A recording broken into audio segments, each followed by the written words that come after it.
Hello, my friend. This is Bobby D coming to you live from the Lombard, Cebu, Philippines. I'm having an awesome time in the Philippines today. Hope you are as well where you're from. Hey, today I want to talk to you about why a New Year's Eve party goes wrong in the Philippines. Yeah, man. Why a New Year's Eve party goes wrong in the Philippines. Yeah. Now, when you talk about the Philippines, yeah, Philippines, southeastern nation in the world, you know what? They just like every other country. They like to party, party over here, party over there, party over, especially on New Year's Eve, man. I'm telling you, man, the Philippines is a partying nation, okay? They like to party. And at the drop of a hat, they will party. You said party over there tomorrow, 15,000 people be knocking, where's the party tag? They're at the party. And it don't take much to get them started with a party, man. Birthday parties, wedding party, just first day of the week party, whatever they want to. They just like to party, man. And so it happened on a New Year's Eve party. New Year's Eve party. And New Year's Eve is huge in the Philippines. It's huge mostly everywhere, but seem like to me, and I've been out there 6 years, it's a little bit more important out here. I don't know what it is, man, but the whole country goes like in a party mode. Okay, so what happened was they had a party. Well, I'm getting a little bit ahead of myself.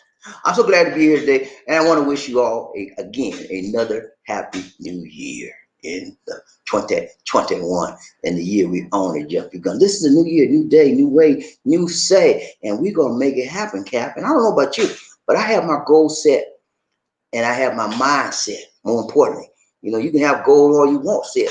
That's right. You can write them down all you want, but if your mind ain't right and if your mind don't line up with your heart, you ain't gonna get nothing done, and you ain't going nowhere. You have to get your mindset. Program your mind that this is what you want to do in 2021. And when you give your mind the directives, when you give your mind the orders, when you give your mind the instructions, then your mind will go into your heart and your spirit and your soul, and then it'll start making you move. It's already made me move on some things I put down. I didn't believe it. I'm just put it down. I just put it down. When my mentality saw that on the paper, they said, "Oh, let's go, Bobby." And I'm working on. You could release the man. I just told these stuff I was working on. She said, "No, you're not." I said, "Yes, I am.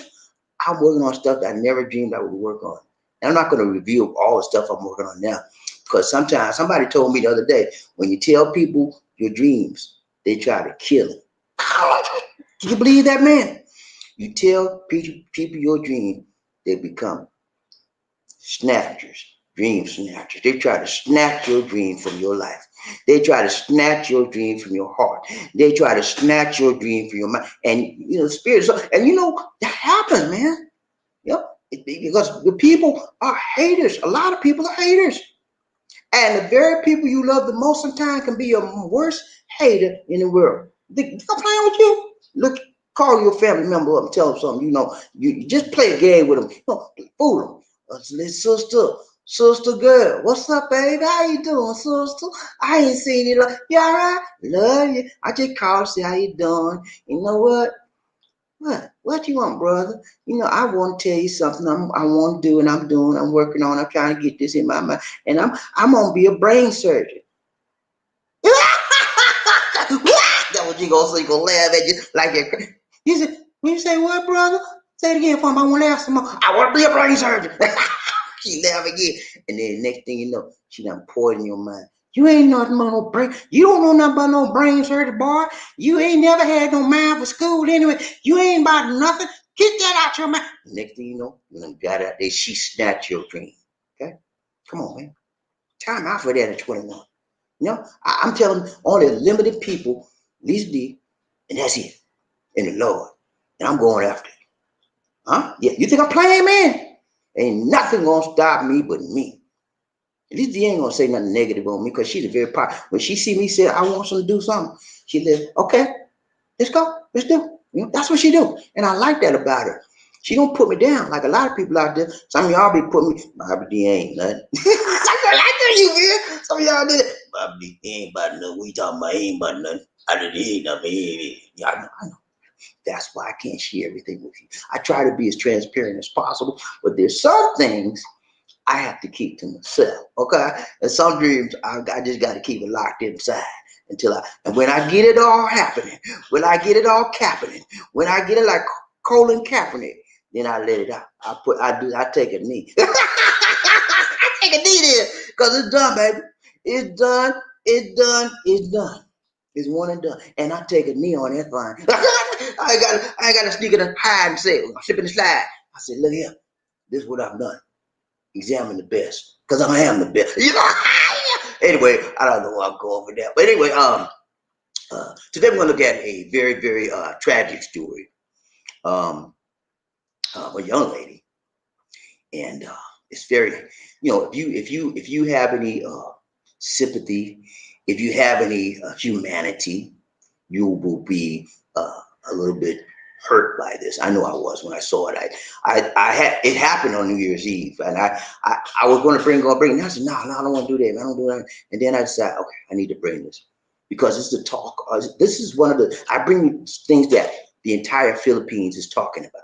The entire Philippines is knowing about, and I think you need to know that as well, because you're interested in the Philippines, right? And many of you are going to come here when it opens up, right? I want you to know what's happening in the Philippines before you get here, so you have a background. You can say, well, this happened. Then I remember that happened. BobbieD talked about that back in January. This happened to the young lady. I remember that. Yeah, I want you to be like that. Because you impress people when you can remember things, and you impress people with your knowledge. Knowledge is power, right? I'm giving you power today. You think I'm playing with you? I'm giving you power, baby. That's the whole purpose of my program, to educate, to inform, and to keep you inspired and motivated on the things of this world and the Philippines and Southeast Asia in general. That's what I do. And I do it I try to do it every day. Sometimes I don't meet it. I miss the mark sometimes, I don't be alive. You're way BobbieD. If you don't see me here, man, you know what I'm doing. And I told y'all, if you don't see me on the live, guess what? I'm editing, I'm researching, I'm learning, because I have to learn and stop burning. Whenever you want to elevate yourself, your channel, your life, your family, your goals, you got to learn, baby. You got to read. And re-educate yourself and re-evolve. Evolve. I told y'all a couple of times, a couple days ago, evolve. If you don't evolve in your life, you're going to stand still and you're not going to move forward. You may not move backwards, but more than likely you will, because everything's going to pass you by because you're not evolving. That's with the channel, that's in your job, that's in your family, that's in community, that's in every facet. In your church life, in every facet of your life, man, you've got to move. You got to move, and you have to evolve. As you move, you evolve, and you take your level of living, you take your level of giving to another level. Okay, that's called moving. That's called evolving, growing, enlarging yourself. I remember the Bible said in a scripture. It said that God blessed the young man to enlarge his coast. You know what I mean? And when you enlarge your coast, you know what I mean? You broaden your horizons. You broaden your your vision. You broaden your your scope. And that elevates you up. So that young man was moving up. Because God blessed him and he enlarged his He enlarged his scope. He enlarged his vision. He enlarged himself. Okay? So that's what I'm telling you, man. This is a new year. Time out for sitting back. You know, where you were last year, some of y'all the same place you was in last year on your job, same place. You never moved up, you never elevated. Some of you got de-elevated because you got fired. I ain't saying laid off, I said fired because you weren't doing a good job. And man, hey, I never been fired in my life, man. Never. You know why? Because I always had in my mind, my mama put it in my do a good job. I was from a kid, man. I was doing a good job. I worked from a kid, man. Shining shoes, started out shining shoes, paper route. We collected bottles. Everything as a kid I could do, I did to make some monte. And I worked hard. My brother taught me from a kid, work hard, let's go. Every day we hit the street, especially in the summertime. We was out all day and all night. Think we would have full-time, 24-hour job, but we was out, man. And we weren't doing no bad stuff. We were doing good stuff. We were trying to gain money. And we did the legal stuff to gain. We went fishing, bought fish and sold. Been crabbing, bought crab and sold. We pulled pecans out of the trees, sold to the world. All like bottles. Bottles back in them days, you could get a glass bottle, drink Coke bottle, and pull it and sell it, man. Make money. We did all of that, man. It was legal. We didn't hit nobody in the head. We learned how to work. And so whatever you do, man, do your best. Do your best. On your job, especially, I'm talking to you guys. I don't know what it is, man. Somebody out there is having a problem on their job. And it's in my mind, it's in my spirit to speak to you right now. You have some trial by fire on your job. The man getting on you every day. You want to cuss him out. But you say, no, I want my job. But he be busting you every day. And some of it's not justified. Some of it is. I'm going to tell you something, man.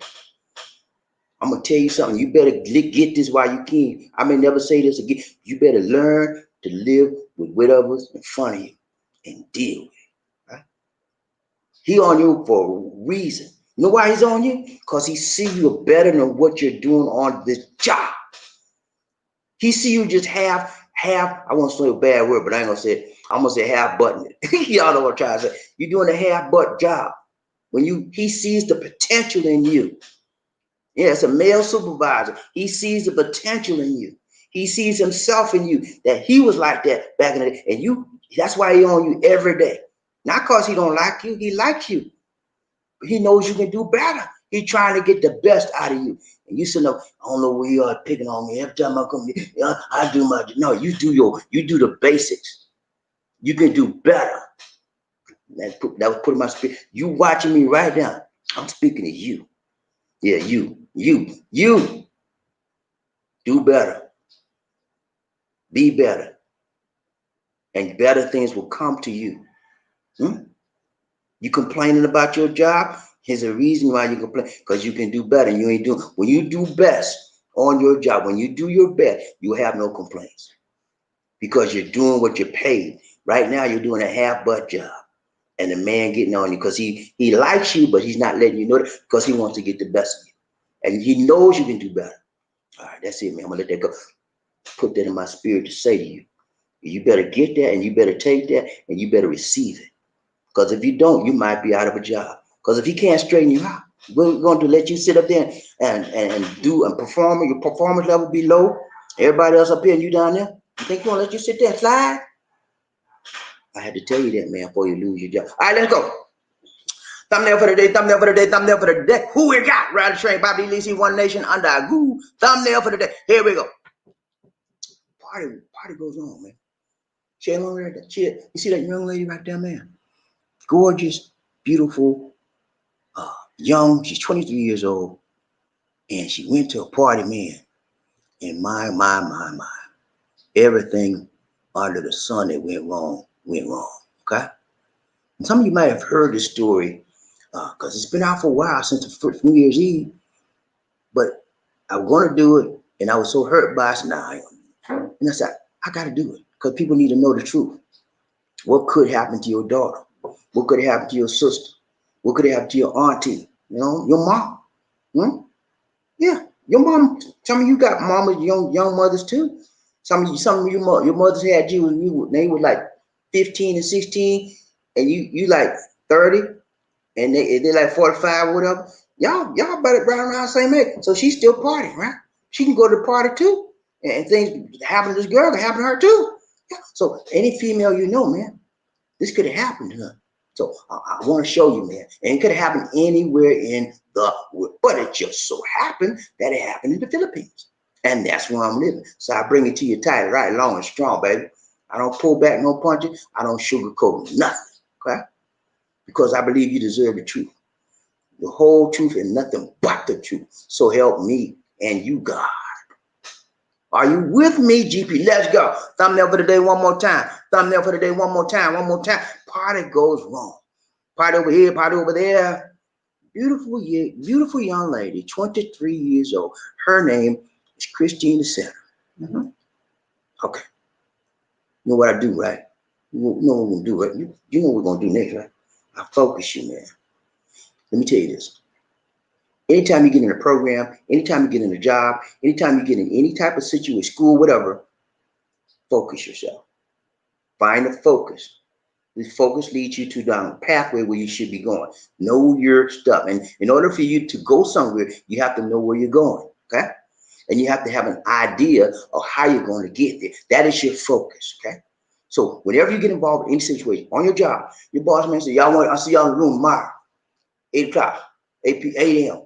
Sir, what we gonna do, sir? What's our focus for the power? Don't worry about that, just be there. He's not being a good supervisor. If it's something that he discussed and tell you, he should give you a focus. Our focus will be job security. Our focus will be retirement. Our focus, something to help you understand what's going to talk about. Other than that, he leave me up in the air. He like, oh, he gonna fire us. You don't know what's going on. He gonna fire. We get the pink slip. He have a focus. Always try to get a focus or get it out of somebody. Hey man, what's our focus? What's the purpose? That's what, and it will help you ease on down the line. When you know what's kind of when you have an idea of what's coming down the line, you can receive it better. Okay, and a good manager, a good supervisor should know that. But a lot of bad managers and bad supervisors out there that don't know that. I always employed whenever I was going to have a meeting, my people under me. Look at Saturday morning, want everybody to be at 9 a.m. sharp. We're gonna talk about performance levels. I give them a focus, man. Yeah, and then they know what's happening, and they know they better be there. Okay, I want everybody to show up. You can't show up, you mean you have a very, very good excuse. Okay, this is very important. That's how you lead people. You lead them with knowledge, intelligence, love, and you just don't come against them. And see who can follow you better. Okay, just a tip about management. All right, let's go. No hocus pocus, just focus. Let's go. All right, see y'all right there. That's it. Beautiful as she can be. She was a Philippine Airlines flight attendant, had a wonderful job. She was employed in 2019 as a flight attendant, had a wonderful job, wonderful family, and she's gone. Unfortunately, she's no longer with us. And we're going to find out why. Today, our focus will be what happened. What happened at the party, man? What went down? I need to know, when you go to a party, you're supposed to have fun. Did she have fun? Did she cry? Was she beaten? What happened at the party, man? We're gonna find this out. Number two, where's the suspects? Something happened in the party, and there are suspects that caused it to happen. Where are the suspects? And what did they do? I want to find them. Where is that? We'll find that out. And then, lastly, why? Why, man? Why did this have to happen to such a beautiful, gorgeous, full of life person? What in the world? Why, man? She's gone. She ain't coming back. Why? I want to know why. And you should want to know the same thing. Anytime somebody's taken out prematurely, you should want to know why. What is the motivation? What caused them to do this? And when we look at life, whenever someone's taken out prematurely by another individual, it's usually from money, drugs, sex. Sex, drug, money. Those three things, those three elements are usually associated. When I say drug, it could be alcohol as well. Those three things are usually associated with people. And then this fourth one that you won't hear it much is hatred, okay, or animosity. Those things are usually associated with someone's prematurely taken. So today we're going to take a look at this and find out. And we're going to do by process of elimination, find out what factors were involved in her demise, what factors were involved in the particular crime. And this is in addition to my Crime in the Philippines playlist today. I let you know, some of you got this idea, you got this facetious, false idea rather, that there's no crime in this lovely nation. If people nice and warm and friendly, there's no crime. I've never been assaulted. I've never been in any bad situation. That may be true, but things happen, man. I started to say the SHI, things happen, man. Not just in the USA. Y'all know what's going on. Ooh, don't get me started with the USA. Ooh, Lord, please don't let me focus, Lord. Please, let me focus. Don't get me started with you. But things happen all over the world. And it's just not limited to one particular part of the universe. So we're gonna look at why. We're gonna look at what. And we're gonna do by process. I told you sex, could be drugs, could be lies, could be a hatred, money, all those elements. We're gonna find out which one it was that caused this person to demise. Let's go. All right. What I told you, first point was what? First point was what? Number one is what? What? Okay. Here we go. Number one. Number one. You with me, GP? Come on now. Don't go sleep on me. Get you something to drink. Okay. Go get you some chicken, fried chicken. You got some of that fried chicken in the kitchen. Go and warm it up real quick. I'll wait on you. I'll wait on you 2 seconds. 1, 2. Let's go. Ooh. All right. Here we go. Focus. Okay. If you see the picture there on the right, you see Christine right there. She was at a party, man. They went to a hotel in Makati. She was off on her off days from Philippines Airlines. She's a stewardess. She's a flight attendant, rather. Stewardess is an old word for her job. She's a flight attendant. And she's a good job. And she wanted to, when flight attendants, they work hard. And so when they're off, man, they want to relax. They want to have fun because it gets boring flying in the air 24/7. Some of their jobs, they work like 12 to 18-hour day jobs. And when they're off, man, they want to relax. So she was having to be off on New Year's Eve. She wanted to party.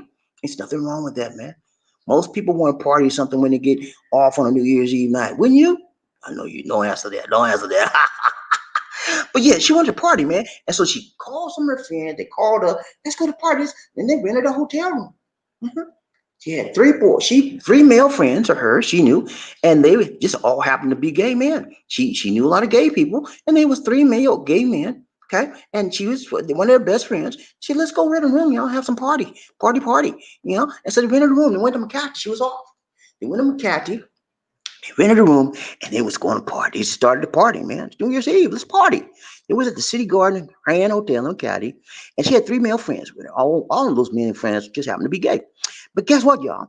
During the middle of the party, 9 men came in the room.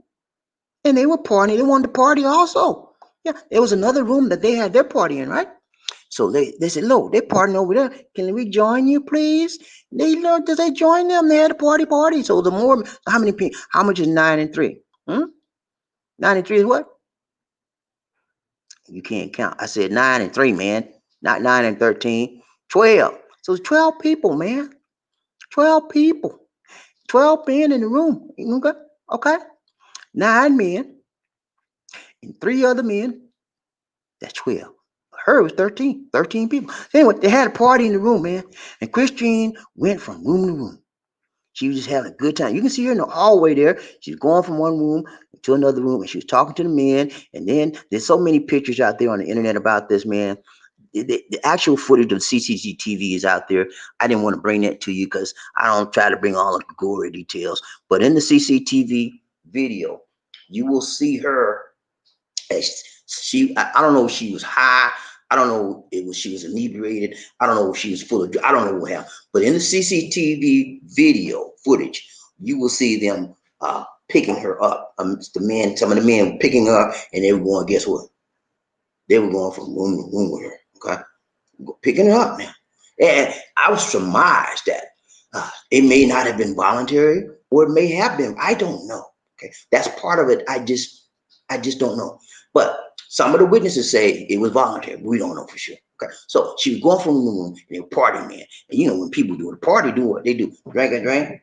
They do something, right? They just don't sit there and say, hi, let's party, let's party, let's party. No, they drink. Okay, or if they do, they may do some other, I don't know what, but they do stuff. Anyway, so she was going from room to room, partying with guys, and I told you, but other men came in the room and they had party. She went in between the rooms, back and forth. And then guess what, guys? Guess what? She started vomiting. She started vomiting over and over and over again. And the 3 friends she came with, they were concerned about her. So they said, listen, let's go. Come on. I want you to go in this room and lay down because they had to keep getting her up, going to the restroom because she would vomit constantly. She told one of the friends, you know what? She said, what? She said, I think somebody put something in my drink. She said, what? Because I never been vomiting like this. I don't know what's going on. I feel dizzy. That's what she confided in one of the 3 male friends that came with her initially. She thought she was, someone put something in the drink. Uh, what happened was she became unconscious, and then they found her in a bathtub, unconscious.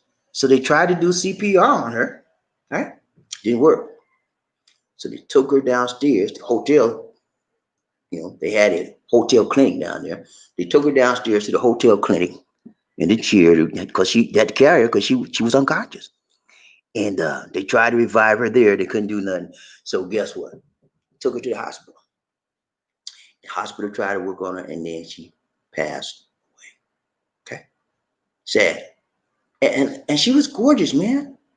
She was a beautiful young woman. She was a beauty queen. I'll show you the picture in a minute, but she was a beauty queen. She was her home was General Santos, Philippines, in the Mindanao area. She's a beauty queen.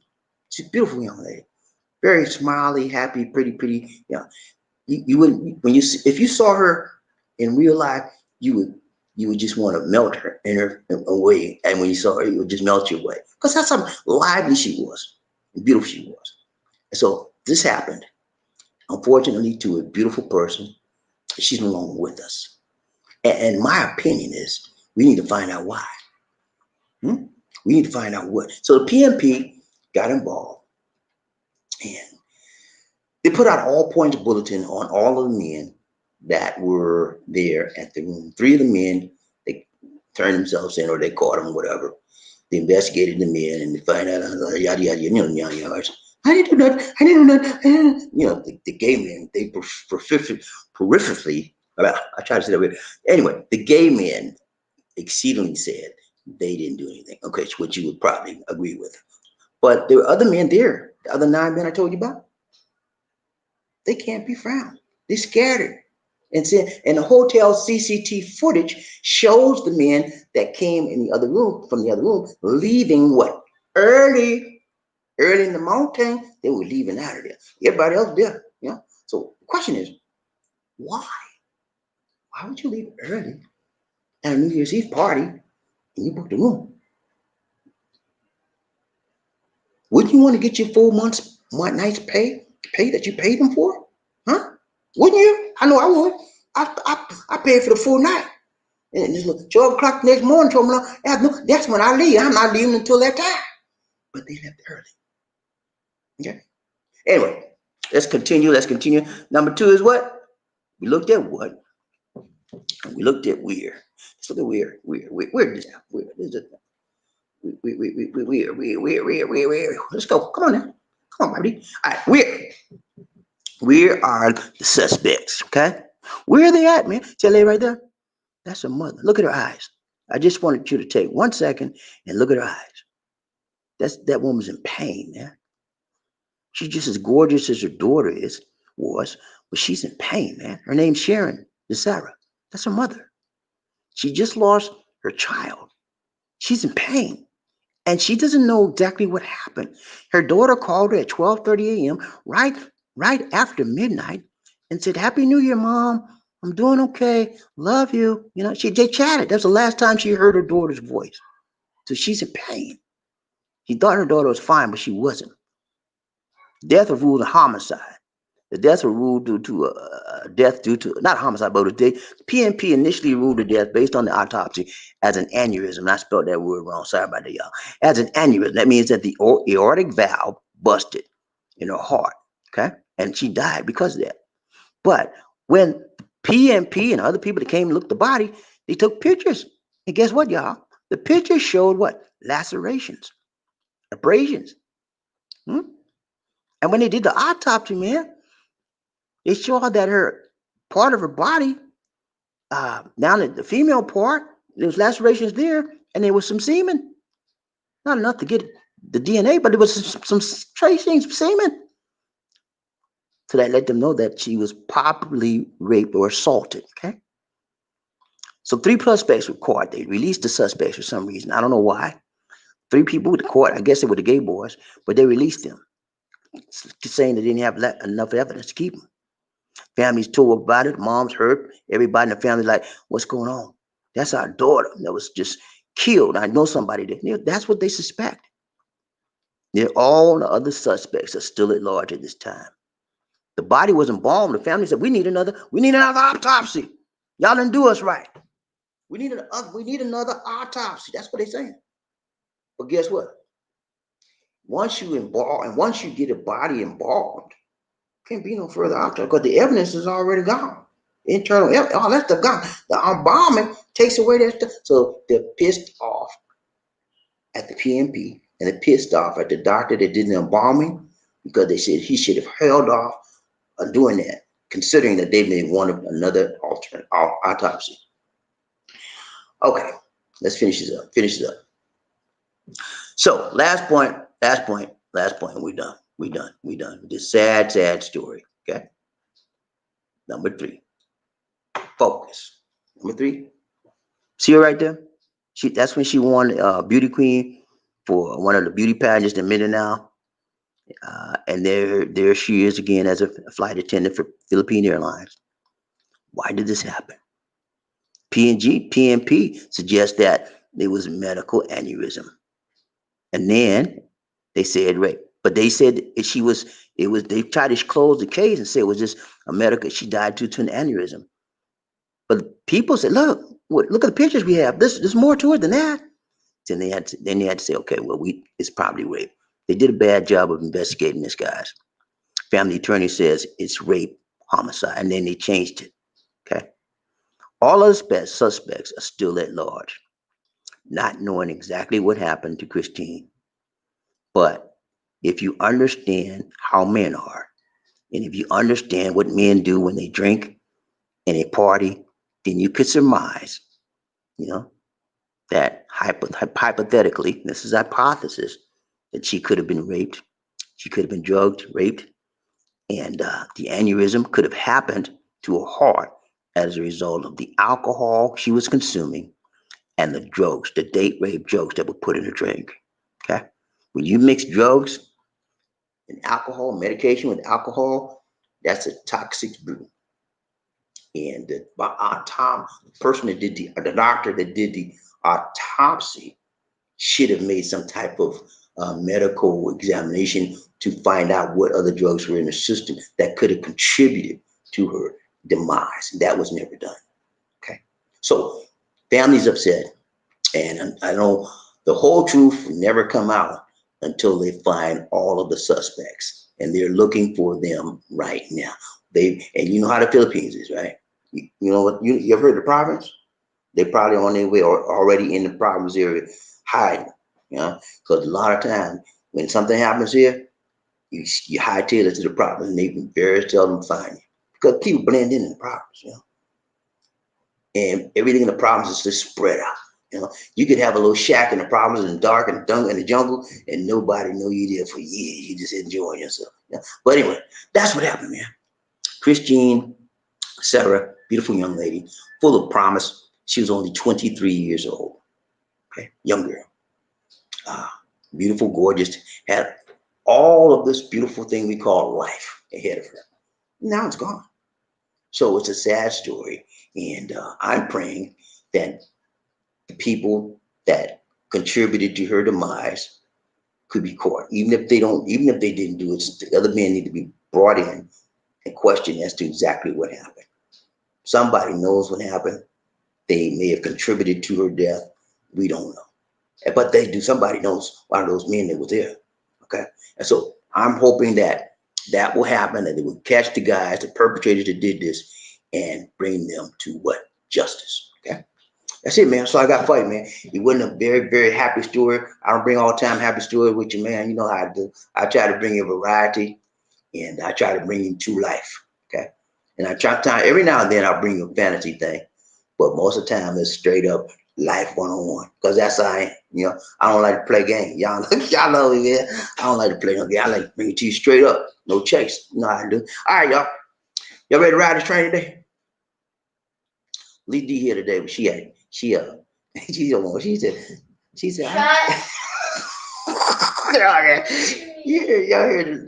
heard her peanut gallery speaking. Okay, I'm gonna be quiet, peanut gallery. Anyway, she here today. But I want to talk to you about the food drive. We are going to have, she says this, we're going to have to, she's scheduling the food drive for like between the 20th and 24th of January. One of those days. She got to pick the exact date, but I'll let you know as we go. But one of our subscribers, John Thomas, Big John and I, Big John and I, Big John, Big John, Big John and I. Woo! Y'all remember that guy? Big John, JT, Big John. Y'all remember Big John, right? Big John sent us $25, man. Yeah, yeah. And he sent it as a donation to the food drive. Yeah. Thank you so much, Big John. I appreciate you, man. Hey, that's what I'm talking about. People that have a heart, they give. If they got it to give, they give because they know that giving is living. The more they give, the more they what? Receive. That's just the way the life is set up. You know, some of you just I started to say a bad word again. Some of you just I started to say AWS backwards, but I ain't gonna say that. Some of you just backwards, man. You got it all mixed up. You think the more I keep, the more I save. I'm gonna save. I'm gonna give you nothing. That's the worst thing you could do, man. Because you don't open up yourself to receive more when you're holding it into you like that. How can you get any more inside of you, man? You got to give, baby. The more you give, the more you can become open to what? Receive. And the Lord sees you when you give, especially to the poor, and those are the less fortunate, and then He bless you with more. You think I'm playing with you? I'm a living witness, man. I've been giving all my life. And I learned how to, I learned how to give. I learned from the church. I learned from pastor. Now I learned how to give. My mom, my grandma, man. She was a giving woman, man. And she was a praying woman. She was a church woman. She told me, you know what she did, man? Every time somebody got sick in the neighborhood, they get put out with her. Come on. She bring them out. Give them. She feed them, take care. And every time somebody was hurt or whatever, she come on, you stay with me. I get you it. She give, man. When nobody had no food, come on over here. Come on. That's it. Giving, helping. That's all I know. And I've been like that all my life because I saw it with my own eyes. I saw the example. She led me by what? Example. Nobody teach me, you better give, but she didn't do that. She didn't say one word to me about giving. I saw it by her life. Her life was an example. I learned it that way. Okay? And some of you didn't have it that way. Some of you parents like this, just like you are. Still, I ain't give you nothing. Get away from me. I don't want this. No, you gonna get this. You gonna get my money. Some of you parents like that. That's why they ain't got nothing right now. Anyway, but yeah, give, man. If you can give. That's how you live. And that's how everybody, all my life, I've been able to give. Even though I didn't have a whole lot, I still gave because that's all I know. And that's all I do. Okay? All right, let's go, man. What else do you see? That's it? I feel like I have something else. Anyway, but that's it for right now. We'll probably I'm gonna try to be back again tomorrow, this time for another live. And if you don't see me on the live, you see me and y'all know I kicked them recorded videos out, right? You see I've been kicking them out like that? You know why I'm doing it faster now? Because I put that, I ain't gonna tell you, but I put it in my mind. You gotta speed this thing up. And when I put that in my mind, I put it on overdrive. I do it faster now because I know what I'm doing. I'm more experienced at it and I can do faster. When you become experienced and you become knowledgeable or something, you do it better and you do it faster and more efficiently. One thing about me now, I'm more efficient at video editing. I'm more efficient at video production and I know what to do and how to do it. Sometimes I mess up a little bit, but that's life. I'm human. But overall, my quality has increased tremendously. As you can see, some of the prior latest videos, my quality is increased, and I'm doing more efficiently now. So look for more to come. Okay, you with me in 21? And that right? Look for more to come in 21. Yeah, baby, I'm the rhyme master. Whoo, whoo, I'm the rhyme master. Whoo, whoo. Yeah, that's how I am. Anyway, let's go, man. Y'all ready to ride the train today? Y'all you ready, man? I'm ready to ride this train. Let's go, man. We don't be long day. You know we out there. You know we're doing it. We just do a little video there. Then we get out here. Y'all people get ready. Whether the train is coming, don't need no ticket. It just got on board or needed love. Who say it again? Say sweet, sweet love. Don't need no ticket. It just get on board. Get on board. Let's ride, baby. Y'all ready to ride the train, man? You ready to ride a little train? I'm ready, man. You want to find out who's bubbling up, bubbed up to be the first man in the here? I got to, I want to, and crying around. I want to know, man. I always want to be number one. Everything I do. Sometimes, I want to be number one because number one in my mind means you're at the top and not the bottom. Number one in my mind means you had the initiative to put something down to get in front. Yeah. Everybody don't like being in front. Sometimes number one could be the worst position you could be in. You know why? You ever been in the military, man? You've been in the army. You the army, when you go on scout patrol and you become number one man on point, you the point man, right? You ever been a point man? You get a point man and you doing on patrol, the point man go in the what? Front. He's the number one honcho up in the front. And when the enemy be looking, he be hiding. Snipers out in the front, and you coming down the road, and you the point man, guess what the enemy gonna do first? He gonna take you out. So sometimes number one ain't the one to beat. But you know what, man? Only in the military, only the bravest, toughest, the roughest, the buffed up enoughest person, usually he always volunteers. I want to be the point man. I want to be number one, Sarge. I want to be number one. I never volunteered. But you know, I always dreamt that I could be number one. But most of the toughest, roughest, I want to be number one. You sure? You sure? You sure you want to be number one, son? Yes, sir. I got this, man. And usually they would go and do their job. Most time the point man don't get taken out because they can spot the enemy quicker or they can move faster. And there's somebody up behind them get taken. But anyway, yeah, number one, man, is a good place to be most of the time. All right, we're gonna find out who's rubbing up, toughen up, butt on me. First bring me in the heat. I need some. I got some. I want some. I got some. Two people. Oh, I'm sorry, wrong one. Too fast. All right. When I say two, you say all aboard two. Huh? I didn't say that, Lisa D. See that? She tell me I didn't sing a song yet. I didn't sing the song, Lisa D. Yes, I did. See, you were sleeping on the table, Lisa D. I sang the song already. Y'all, you hear that, y'all? Did you hear what she said, man? You didn't sing the song. And the people get ready. I already said that, Lisa D. No. I said it. When I said, I got me messed up. When I said two, you said all aboard. Two. When I say all aboard, you say two. All aboard. Yeah, man. Hey, y'all, let's get on the board now, ride this train, see who's the first man up in this hill. I lead it up. I got the. I want inquire, man. I want to know who that is. Who that said they gonna beat that thing? Who that? I need to know. Come on now. Let's drill down here and find out who that is. Who that? Let's go. Here we go. Okay, hold on. System messing up. Oh, I know what I want to tell you. StreamYard, I just found out. StreamYard, which is the application, the software that we're using right now, they were purchased by another company. The company is called Hopin, Hopin, Hopin. And guess what Hopin does, y'all?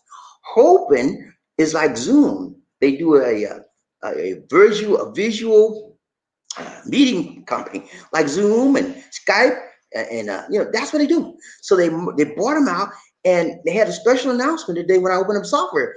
I was like, what? So they're getting ready to do some great things. But the thing about it is the people that started StreamYard are still with the company, and they're still in charge of that division, the StreamYard division. So they're more developed now. They're gonna have more opportunities to bring this company. We're gonna see a lot of more things, things happening with StreamYard now. I think that the ability to integrate with a visual meeting company like Hopin will open so many doors for this company, and I'm very happy about it. Let's go. All right, who that right there? Gonna be done saying I need to know. I got to know. I'm trail down here and find out who that is. Who we got up in this place today? Your friend of me up in here, he's number 100. Good to see you, Freddie. How you doing, brother? Good to see you. Hey, Freddie, man, he doing it right. Tired long. He said, good morning, BobbieD and LisaD. Hey, good morning, Freddie. I'm so glad to see you made it again, man. I tell you, man, it's like I tell everybody, when you get the taste for that number one spot in your mouth, in your heart, in your spirit, hey, you want to claim that every time, man. It's something about it. Number one is a magic number. I tell you, I keep telling you it's a lonely number, but it's a magic number as well, because it's a magic when it happens. When you see your name and then you see a number one right next to it, it's like magic, baby. It makes you feel good inside, and you want to jump up and shout and tell the whole world, I'm number one on the love train. On the love train, I'm number one on BobbieD and LisaD love train. Yeah, man. I'm gonna shout it out for you. Freddie Mason is number one on the love train. Y'all better know it and y'all better recognize. Thank you so much, Freddie. Hey, man, Freddie wasn't playing, man. I think it's just like in the last week or so, he's been number one like what 4 or 5 times now. Maybe 4 or 5. Freddie ain't playing, man. He said, "Look here, BobbieD." So what? Which one? Hey, this. Last time, Paul was number one. Okay, thank you. He said, "Look here, BobbieD." I said, "Which one, man?" He said, "Look here.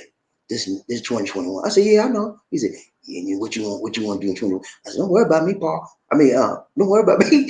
Don't worry about me, Fred. Don't worry about you." He said, "I ain't worried about you. I'm telling you what I'm gonna do." I said, "Tell me what you gonna do, man." He said, "I'm gonna be number one." I said, "What? What you say, man?" He said, "You heard me." He said, "I'm gonna be number one. My goal is to be number one most of the time in this year." So when you get on that show, he gonna say, when you see the first man up, my name gonna pop up there. Okay? I said, "Okay, man, do your thing. Do your thing. That's your thing. That's your thing." And that's what he's doing, man. Now the player. You know. But that's his mentality, man. He wants to be number one, and he's striving to be it. And it's okay, man. I have no problem with that. It's all right with me if that's what you want to do, man. If that makes you feel good, because I don't know about y'all, man. Whenever I'm number one in everything except being a point, man, I'm good. I feel good about it, man. You know, unless I'm number one in a negative aspect, then I feel bad about that. But when I'm number one in positive things in life, I'm all right. Hey, Frederick, I'm all right with you, man. Perry Mason, you all right with me, man. He never lost a case. He never lost a case, man. It's so good to see. All right, who got right, Jay? Y'all give him his props now. Hey, don't forget to give him his props, man, because he did more than you to get where he's at. Some of y'all ain't, you still just got up a few minutes ago and you catch the tail end, you on the caboose. Huh? Yes, sir. She trying to get me to do something. What you want? Huh? Nothing. Okay. I don't know what she's doing, man. She up there messing with the lights. I don't know. What you need me for something? You need something? Okay. Then. Oh, she's trying to get in the picture, y'all. She's trying to get you. She's trying to get in the picture.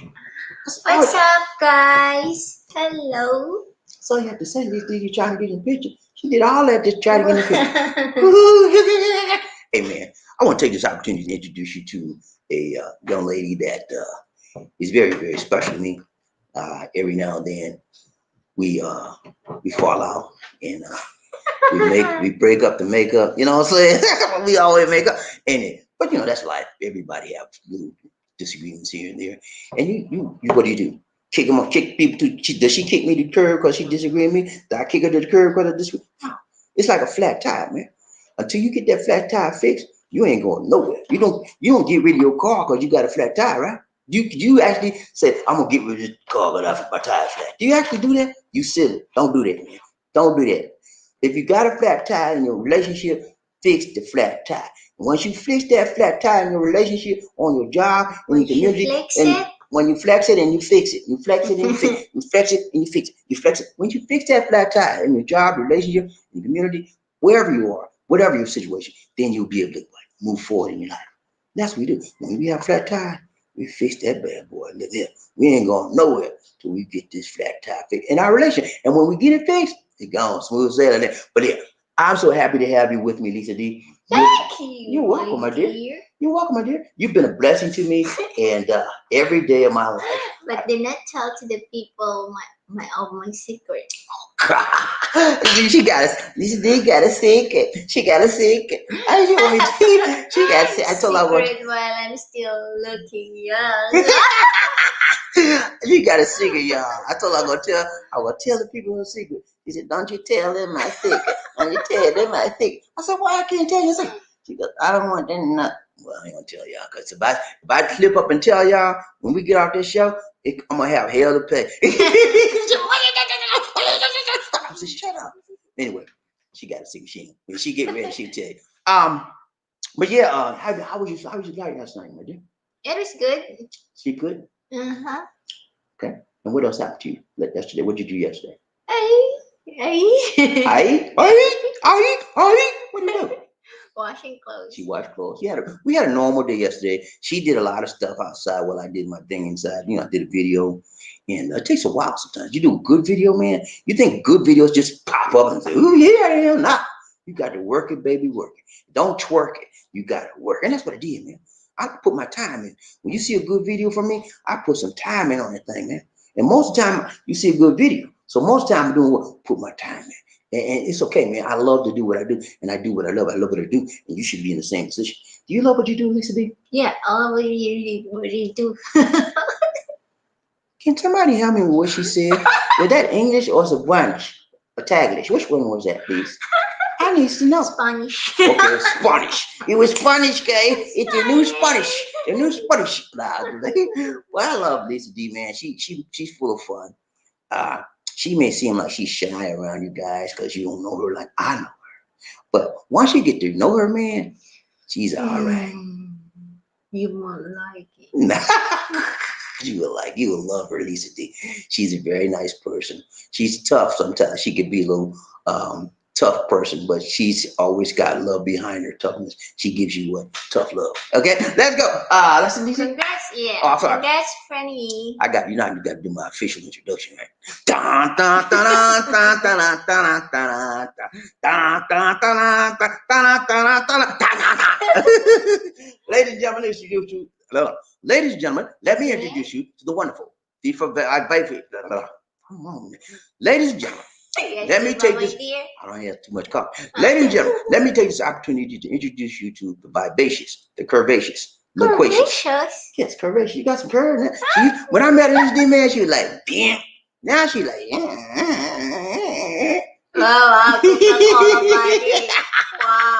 No, but the curvaceous, the salacious, and the wonderful Lisa D.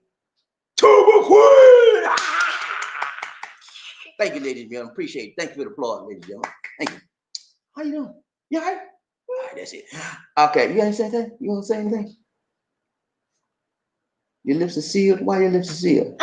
You want me to kiss and open them up? Let's go, Bob. She don't want me to kiss. Let's go. Frederick, good. He said, "Good morning, BobbieD and LisaD. Good morning, Frederick." She don't want me to kiss. She don't want to kiss. She don't want to kiss on TV. No, my dear. She want to kiss on. Let's go, cause we don't have time to Okay. Hey, I got all the time. My people here, man, they ain't going nowhere. Hey, I got all my people in me. You know that? We are family. I'm gonna get me singing that. I got all my people in me. We are family. Everybody say, I got all my people in me. I got all my peoples, Lisa D. What people? Yeah, I got all my peoples in me. Yes, sir. Who we got around train, Bobby? Frederick Mason. What's up, Frederick? How you doing, brother? Good to see you. Good to see you. He said, let's get the love train moving. All aboard. Toot. All aboard. Toot. Let's ride, baby. Come on now. We're going to ride this thing till we can't ride no more. We're going to ride till the wheel fall off the train track. Come on now. Are you want to go with me? Do you want to go? Let's go. I remember that song. You remember when I said, do you want to go? You remember that old song in the church? Do you want to go? I want to go. Jesus is. Do you want to go? Don't you want to go? I want to go. Anyway, long time ago. Let's go ride train, Bobby. Let's see one day. Who we got? Paul. Terry Fleming in the house. Terry Fleming in the house. Terry Fleming in the house. Woo. Rain Man. What's up, Rain Man? Got to see it. Got a donation for the nation. What's up, man? Yeah, man. Good to see you, Terry Fleming. Every time I see Terry Fleming, I just want to say, thank you, Rain Man. You got some goodness all over him, man. Goodness. When you find good people in your life, you better hold on to them, man. Good people like Terry Fleming is hard to find in this world, you know, because he's a Rain Man. He's not a make it rain. Let's go. Let's do Terry Fleming dance up in the place. Come on, these D. Ladies and gentlemen, one of the original players from the Himalayas. Jerome's in the house. I said Jerome's in the house. Jerome's in the house. I said Jerome's in the house.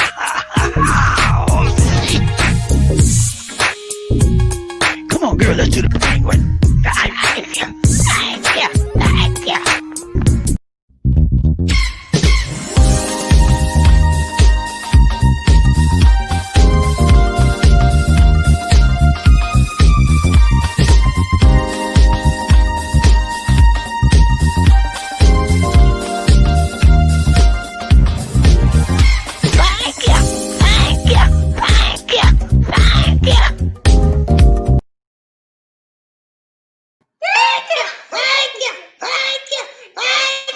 so much, Thank Terry you, Fleming. Sir Terry.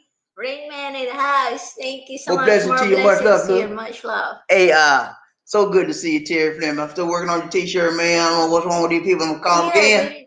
They did I not call them. deliver it here. I can't get in touch with them. I'm probably gonna give me another company, but we'll see. I'll let you know, man. Keep you posted on what's going on with that t-shirt in the house. Terry Fleming was a big giver for what, November? December. He was a big giver. November. Was it November? Anyway, he was a big giver. Yeah, he was a big giver for December speech. And so we going to get him a t-shirt. We've been working on that t-shirt for a while, man. And I'm just waiting for it to come out. Okay. So that's it for now. This is Bobby D. What? I got it, man. I got you. Look, you get ready to say this. I know she gonna. Hey, No. man, so good to see. Hey, Terry Fleming, love you, brother. But you know what I got to tell you, right? What I got to tell you? What I got to tell you? 1, 2, 3. Number 2 just won't do. He's a number 2 man. Let's go. Ride Trey Bobby LisaD one day. Who we got? Terry Fleming. What's up, Terry? He said, hello, Bobby and Bobby D, Queen, Angel, Lisa D. What's up? Hey, man, we doing good, man. We all right. Good to see you, man. Ride Trey Bobby LisaD. Terry Fleming. He said, hello, Sir Perry Mason. Be number 1. Congrats! Perry Mason did it, man. He said, I ain't never lost a case and I ain't trying to lose one today. Let's go, Ride Trey Bobby LisaD. Who we got? Frederick Mason, what's going on, Terry Fleming? Terry Fleming's all right, man. He's making it rain like it normally do, man. And we ain't nothing wrong with that. And it's drizzling over here. Yeah, it's raining away. And we ain't got no problem with that. We ain't mad at it. Let's go, Ride Trey Bobby LisaD. SML, what's up? He said, chilling on the love train. SML, so good to see you, man. Oh, it's good to see you, man. You all right, man? Ain't seen you a few days, man. You all right? Good to see you, man. SML still trying to work. You gonna charge him for that hard drive, listen. Y'all remember LisaD almost bust my hard drive and she want to make SML pay for it. I was like, yeah, until now, he's still all hard he drive. said, SML, she trying to get you to pay for a new hard drive. Ain't nothing wrong with the old one. Let's go. So how you doing, LisaD? Let's go. Round train, Bobby LisaD. One nation. Paul. What's up, Paul? What's up, man? How you doing, man? He said, what's going on, Bobby and LisaD? Hey, man, we doing good, man. We blessed and highly flavored and favored of the Lord. You know what, man?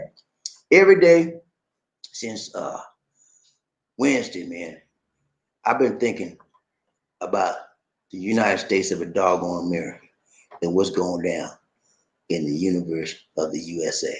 And it's not good, you know. But it's gonna be better. But we got what about 8 Deal with it. You hear what she said? Deal with it. I'm gonna deal with you first. I did. Let's go. Round train, Bobby LisaD. Who we got? Paul. He said, congrats to Frederick for making it, sir. Hey, congrats, making it number 1 in the thing. Hey, Frederick, you playing today, man. Who we got? SML. He said, what's up to my North Carolina Frederick Carolina brother. You had some too this morning. You need what's some? up to my North Carolina brother? He said, what's up Mason.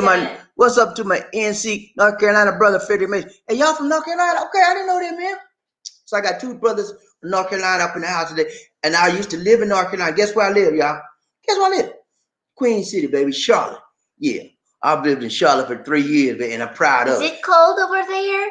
It can get a little cold in the wintertime. Sometimes you get a little snow, but they're in the north, they're in the south, like Georgia. They're right above Georgia. I lived in Atlanta. It took me like 2.5, 3 hours to get there. It's a nice little drive. But I love Charlotte, man. They call it the Queen City, man. You know what they call it as well? They have a nickname for it called Little Atlanta. It's nice up there, man. Ride train, Bobby LisaD, one night. Who we got? Come on, LisaD, let's get it. Frederick Mason. He said, what it do? BMG 2007, Paul. What's up, Paul? What's up, Freddy? How you doing? He said, greetings, brother. Ain't nothing wrong with that. Let's go ride train, Bobby LisaD. Lemon, what's up? Taylor May, what's up, man? How you doing, brother? Good to see you. May. He said, we need a people. We need our people to come together, recognize the issues we have in this matrix. Yeah, man. I understand your concern, Paul or Lamont. I understand your concern, and I have the same feeling. And you know, problem I have is this: we can never get some people to understand our matrix as far as African Americans are concerned. I don't think everybody. Some will. some won't. Okay, so we got to deal with the ones that do and work with them. The ones that don't, you got to pray for them, man, because until they are in our skins, or until like a lot of them have lived with us as children and grew up with us, they won't know what we experience. I grew up with a lot of, well, not a lot, but when I was in high school, I went to school with a lot of some Caucasians, and I lived with a few of them, lived around a few of them. So they treated me just right, because we lived in the same area and all like that. But you go to these places, a lot of these schools, a lot of you don't go to the HBCU schools. You go to the Caucasian school, and then you feel out of place, because they don't know how to deal with you. They treat you like you're a stranger. Someone won't speak to you because they don't understand your what. Just like Taylor said, they don't understand your matrix. They don't understand your makeup. They don't understand the conditions you deal with. They don't understand your concerns. So you're just somebody they're not familiar with. And when you're not familiar with something or someone, what do? You back off of it. You don't deal with them. You're standoffish, and you treat them like a non-entity, like they don't matter. But black lives do matter. Let's go. Round train, Bobby Lizzie, one night. Who we got? Frederick Mason. What's up, Fred? He said, I see you as a male, just the cool Carolina Night brother. Hey, man, ain't nothing wrong with Carolina, but you know what, man? I'm going to tell you right, Tyler Long. Carolina's a nice state, man, but they prejudiced. They some rebels. They some prejudiced people out there, man. How do you pronounce it? What, Carolina? Carolina. North Carolina. That was a commercial back in I was Carolina? I'm saying, can you listen, play? Can you listen, play, ma'am? Can you listen, play, ma'am? Okay. I'm listening. When I was back in the day, they had this commercial, and the lady was singing the song, North Carolina, North Carolina. Remember that song? Y'all remember that song? Carol. Say Carol. Can you say Carol? Carolina. Carolina. Carolina. They're from North Carolina, and I was born, guess what, y'all? Carolina. South Carolina. So we sort of close. But where I came from, we have an accent. When I was born in Charleston, South Carolina, so the accent's sort of going away now. But I still, every now and then, when I get angry or whatever, I go back to my accent. I say, what you say, man? You been talking to me like that. I been to boss you here. That's my Carolina accent. That's my Carolina accent. But I grew out of that mostly because I live in different states and area. Then you take on the accent of where you are, right? That's what most people do. But when I go home, I say, hey, y'all, I doing y'all right, man. Y'all use your way. Let's go, Ryan J. Bobby Lee one day. Who we got? Lamont. Good morning, LisaD and BobbieD. Good morning. What's up? Good morning. Good morning. Good morning, Lamont. Good morning. That's a good old say. When I go to work, man, at the reception of the desk, he said, good morning, Bobby. I turn around, I said, morning. All right, let's go, Ryan J. Bobby Lee. Who we got? Frederick Mason. What's up, Fred? Perry Mason never lost case. He said, yes, sir. Lamont Taylor, there's plenty of them to go around. Yeah, man, they're all over the place. Let's go, Ryan J. Bobby Lee. Who we got? Robert Lee. Lee, what's up, Robert? How you doing, brother? Good to see you. Long time no see. How you doing, man? Y'all? Good to see you, brother. What's up? He said, greetings, BobbieD and LisaD. Hope all is good and well. Your hometown came through. Georgia. Trump is on his way out. Blessing. Yeah, I tell you. Yeah. Georgia on my mind. Yeah, Georgia, man. My home nation, my home state, man, came through like a charm. We put Georgia on the map by making the right decision. We turned Georgia from red to blue. And that's been a hard thing to do. Georgia has never been blue since 1996 when Clinton was elected. So we put Georgia on the map. We have a first senator in the history of the state of Georgia, first African-American senator. Then secondly, we have a first Jewish senator. And thirdly, we have the first youngest senator from the state of Georgia ever. 3 historical events in one election. And it all came to pass because of Stacey Abrams, the one that almost won the governorship 4 years ago from the governor that's there right now. She lost by just a small margin, and that was due to, in her belief, voter suppression. And we know what went down. So she said, I'm never going to let this happen again. She formed a company, and this was about increasing the vote in the black area, increasing the vote. And not just black, but everybody getting out, vote, but more so in the black area, because that's the area they tried to voter suppress. So with her and some other groups that formed, they increased the voting tremendously, and they changed this thing. I want two things to happen to Stacey Abrams because of her work in Georgia. I want to see her, number one, run again for governor because that's the time I know she'll win. Or perhaps number two, I'd like to see her in a cabinet position in Biden's cabinet, in the president's cabinet.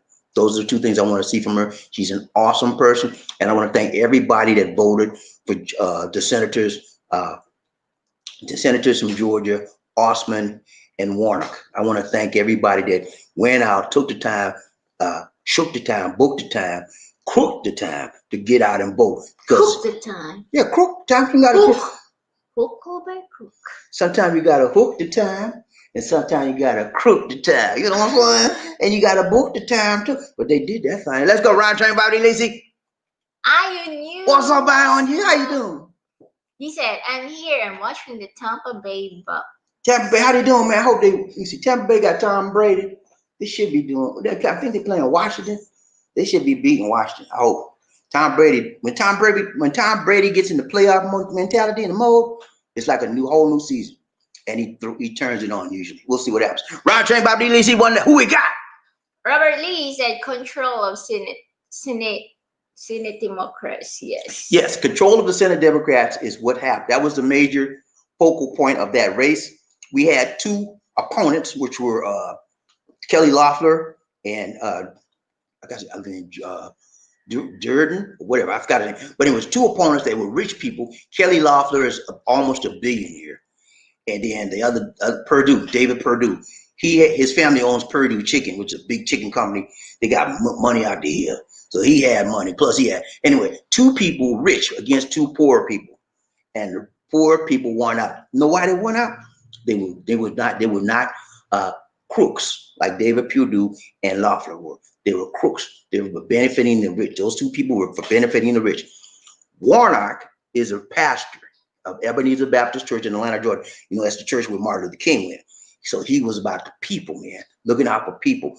And he's about a people person, you know. So he said, I'm going to treat my people right. He said, and not no longer looking out for big companies. I'm going to look out for people.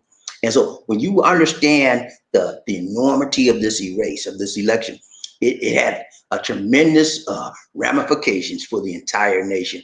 And Georgia is now, hopefully, will continue to be a blue state. We'll see. Round train, Bobby Lazy, one. Who we got? Come on, Lazy. She on this. Freddie Mason, what's up, Fred? He said, exactly. Robert Lee, good. Good news all the way around. She can read now. You can't read. I try to read. You sitting up there asleep. She like, can't have too much too. Let's go, Round train, Bobby Lazy, one. Who we got? I am you, Sir Mason. How are you, sir? What's up? What's up, Mason? How you doing? Robert Lee? Eyes on news. Me too. Bucks 9-0 lead. What? 9-0. Oh, they got the Bucks 9-0.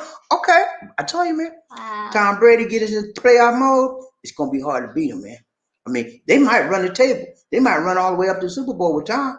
You know, but it depends on their defense. How good is their defense? Because any team that makes it to the Super Bowl, you have to have a B+ defense at least. Those defense, as you know, that you guys that follow football, defense wins the game, right? Let's go. Ryan Train, Bobby Lee, who we got?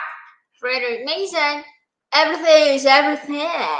Ion News. Everything. Everything. Ion You. Hope all is well with you. Thank you. Good to see you, Ryan Train, Bobby Lee. One who we got? Ion You. Sir BobbieD, Madame LisaD. Hello. What's up, Ion You? Madame. I'm not Madame. I don't like Madame. She don't like to call Madame? No. What do you like to call you? Lisa, Tuba Queen. Tuba Queen? Okay. This is Tuba Queen, not Madame. Okay. Let's go. Roger, Bobby Lee. Who we got? Robert Lee. He said, agree, Freddie. Bobby D, home state came through. Yeah, man. Georgia came through. And guess what, y'all? This is what makes it even better. The counties that actually pulled Biden over and the counties that actually pulled Warnock and Ossoff over were my counties. DeKalb County, I lived in DeKalb. Before I moved here, I lived in DeKalb over 20 years. That's the county I came from. And prior to living in DeKalb, I lived in Fulton County. I also lived in Gwinnett. So those two counties, DeKalb County was number one, and Fulton County. Those are the two counties that I lived in, and they came out strong. I'm telling you, man. I was so happy, man, because that's where I'm from. I know the people, and I know most of the people in those counties are just like me. They're Democratic people. They believe in treating people right, tied, long, and strong. And them other counties, the ones that can I talk? She always trying to rush me. What? I did not. She did like that. When she do that, she trying to move. She want to move. But anyway, I forgot. Shut your mouth, you know? But the counties out there that are Republican are the little small hick towns. And they man, I used to, because I know about Georgia. You know why I know? I used to drive all over Georgia and every one of the states in the United States. But Georgia was, I knew Georgia like the back of my hand because I used to be I'm a technician, network technician for Verizon, and I drove all over the country, the city, the state of Georgia. And the reason why I worked for Verizon, and I was the, can you hear me now?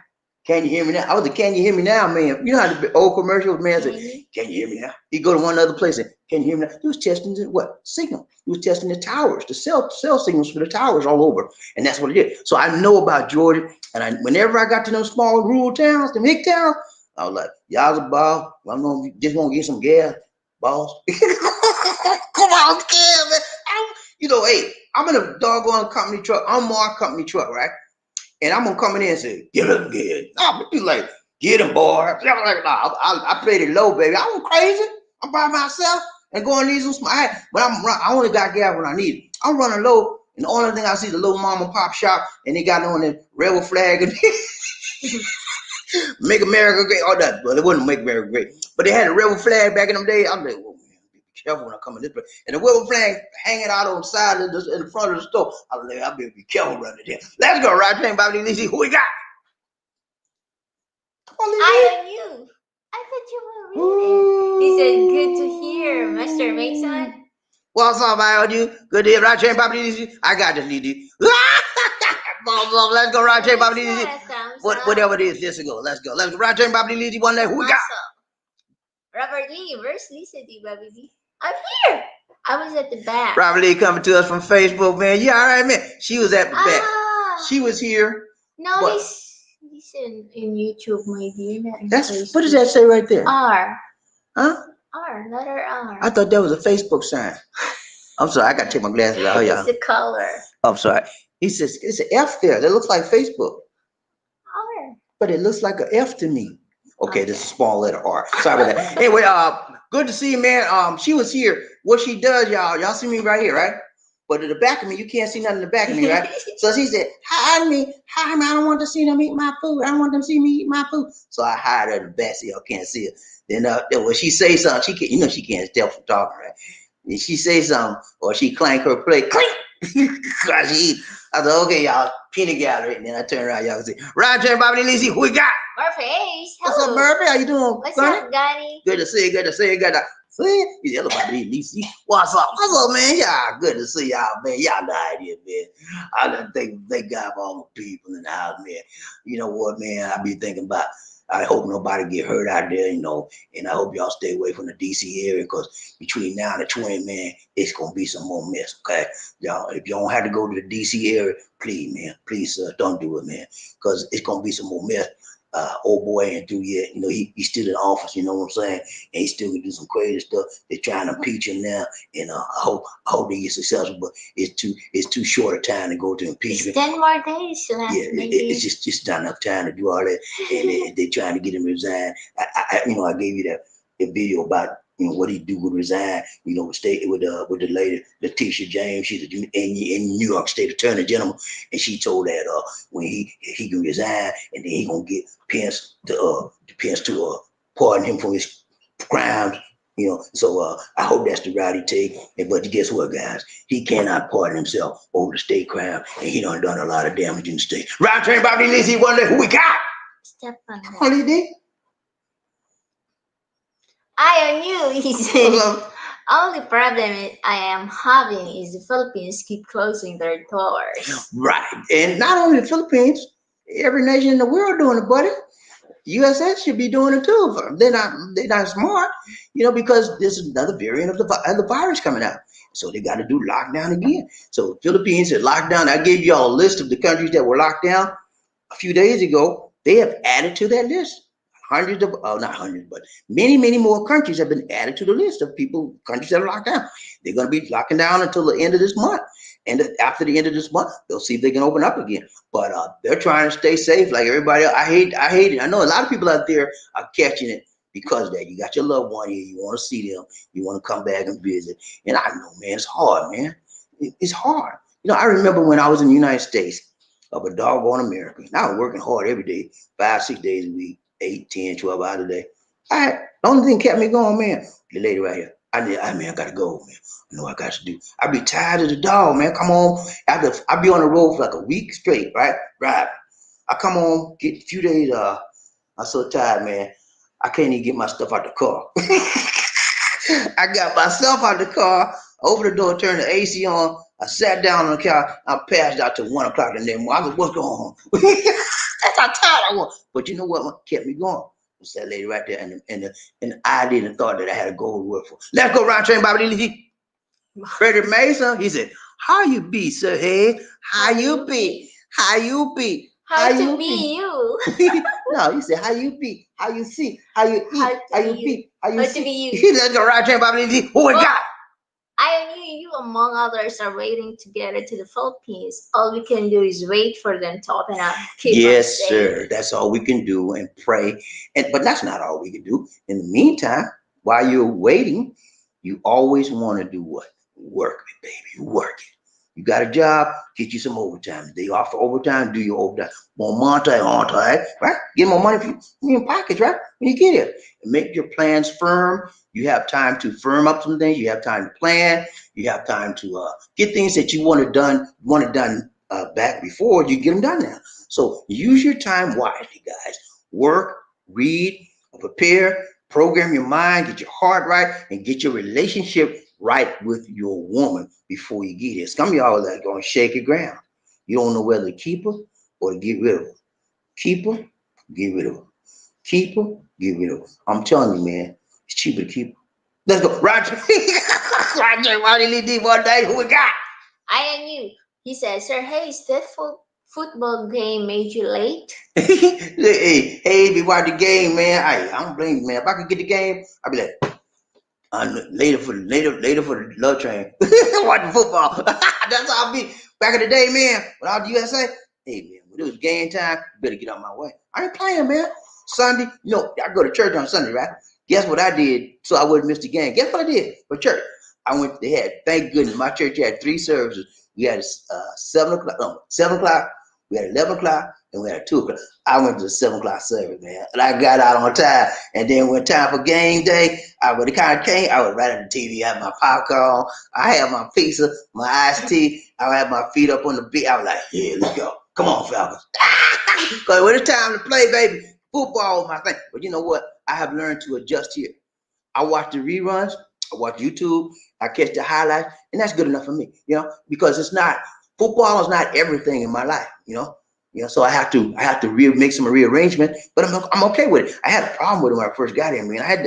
It was like I was addicted to football, man. I felt bad. I was like, man, and I felt bad, man. I don't feel like it anymore. I understand it doesn't control me. I control it. Round train, BobbieD, let's see one nice. Who we got? Murphy, hey, what's up? He said, congratulations, Sir Mason. First shirt. Number 1, I'm gonna hope you are too. Yeah, man. Hey, dear, who's that? Yeah, man. I hope so, man. Let's go, Roger, BobbieD, one day. Who we got? James Raven Ghost. What's up, James? What's up? He said, hello, love train. Hello, James. What's up, man? Facebook. He's calling us. He's from Facebook today. He's in Chi-Town, man, and it's cold out there. It's cold, but it's gonna start warming up. It's gonna start warming up pretty soon, man. Maybe about March, April to start warming up. But yeah, man, everything here. We're doing good. Waiting for all of our brothers like you to come out here and get back in the groove with your main squeeze. Get you. I know James got a beautiful fiance and a beautiful family waiting for him, and he has a business. Good thing about James, he don't have to worry about the financing. All he got to do is come to the Philippines, transfer all this. All he needs is an internet connection. And he can go anywhere in this world and live, because he does his business online. Good to see you, James. Round train, BobbieD, one day. Who we got?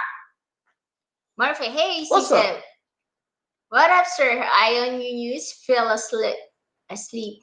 He said he fell asleep. He didn't watch the games. Murphy fell asleep, not watching the game. And sometimes I used to do that too. I tell you, I used to get up there and be ready for the game. I be ready for the game, but the game don't be ready for me. Because I be like, who threw that touchdown? I'm knocked out.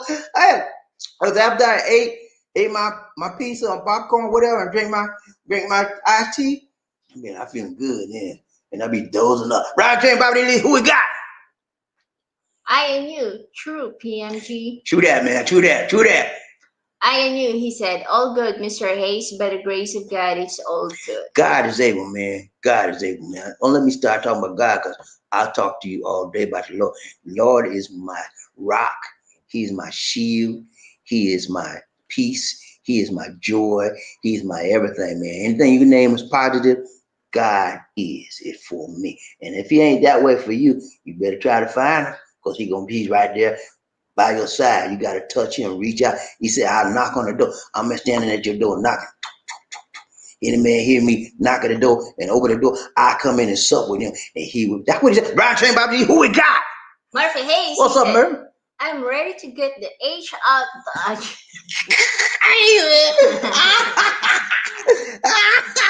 Man, he gonna get the H out of Dodge. I hear you, Murphy, man. Hey, when it's time to go, it's time to go, man. I'll tell you, man. I was like that too, man. Waiting for the right time. But you know what, man? I'm gonna tell you what happened to me.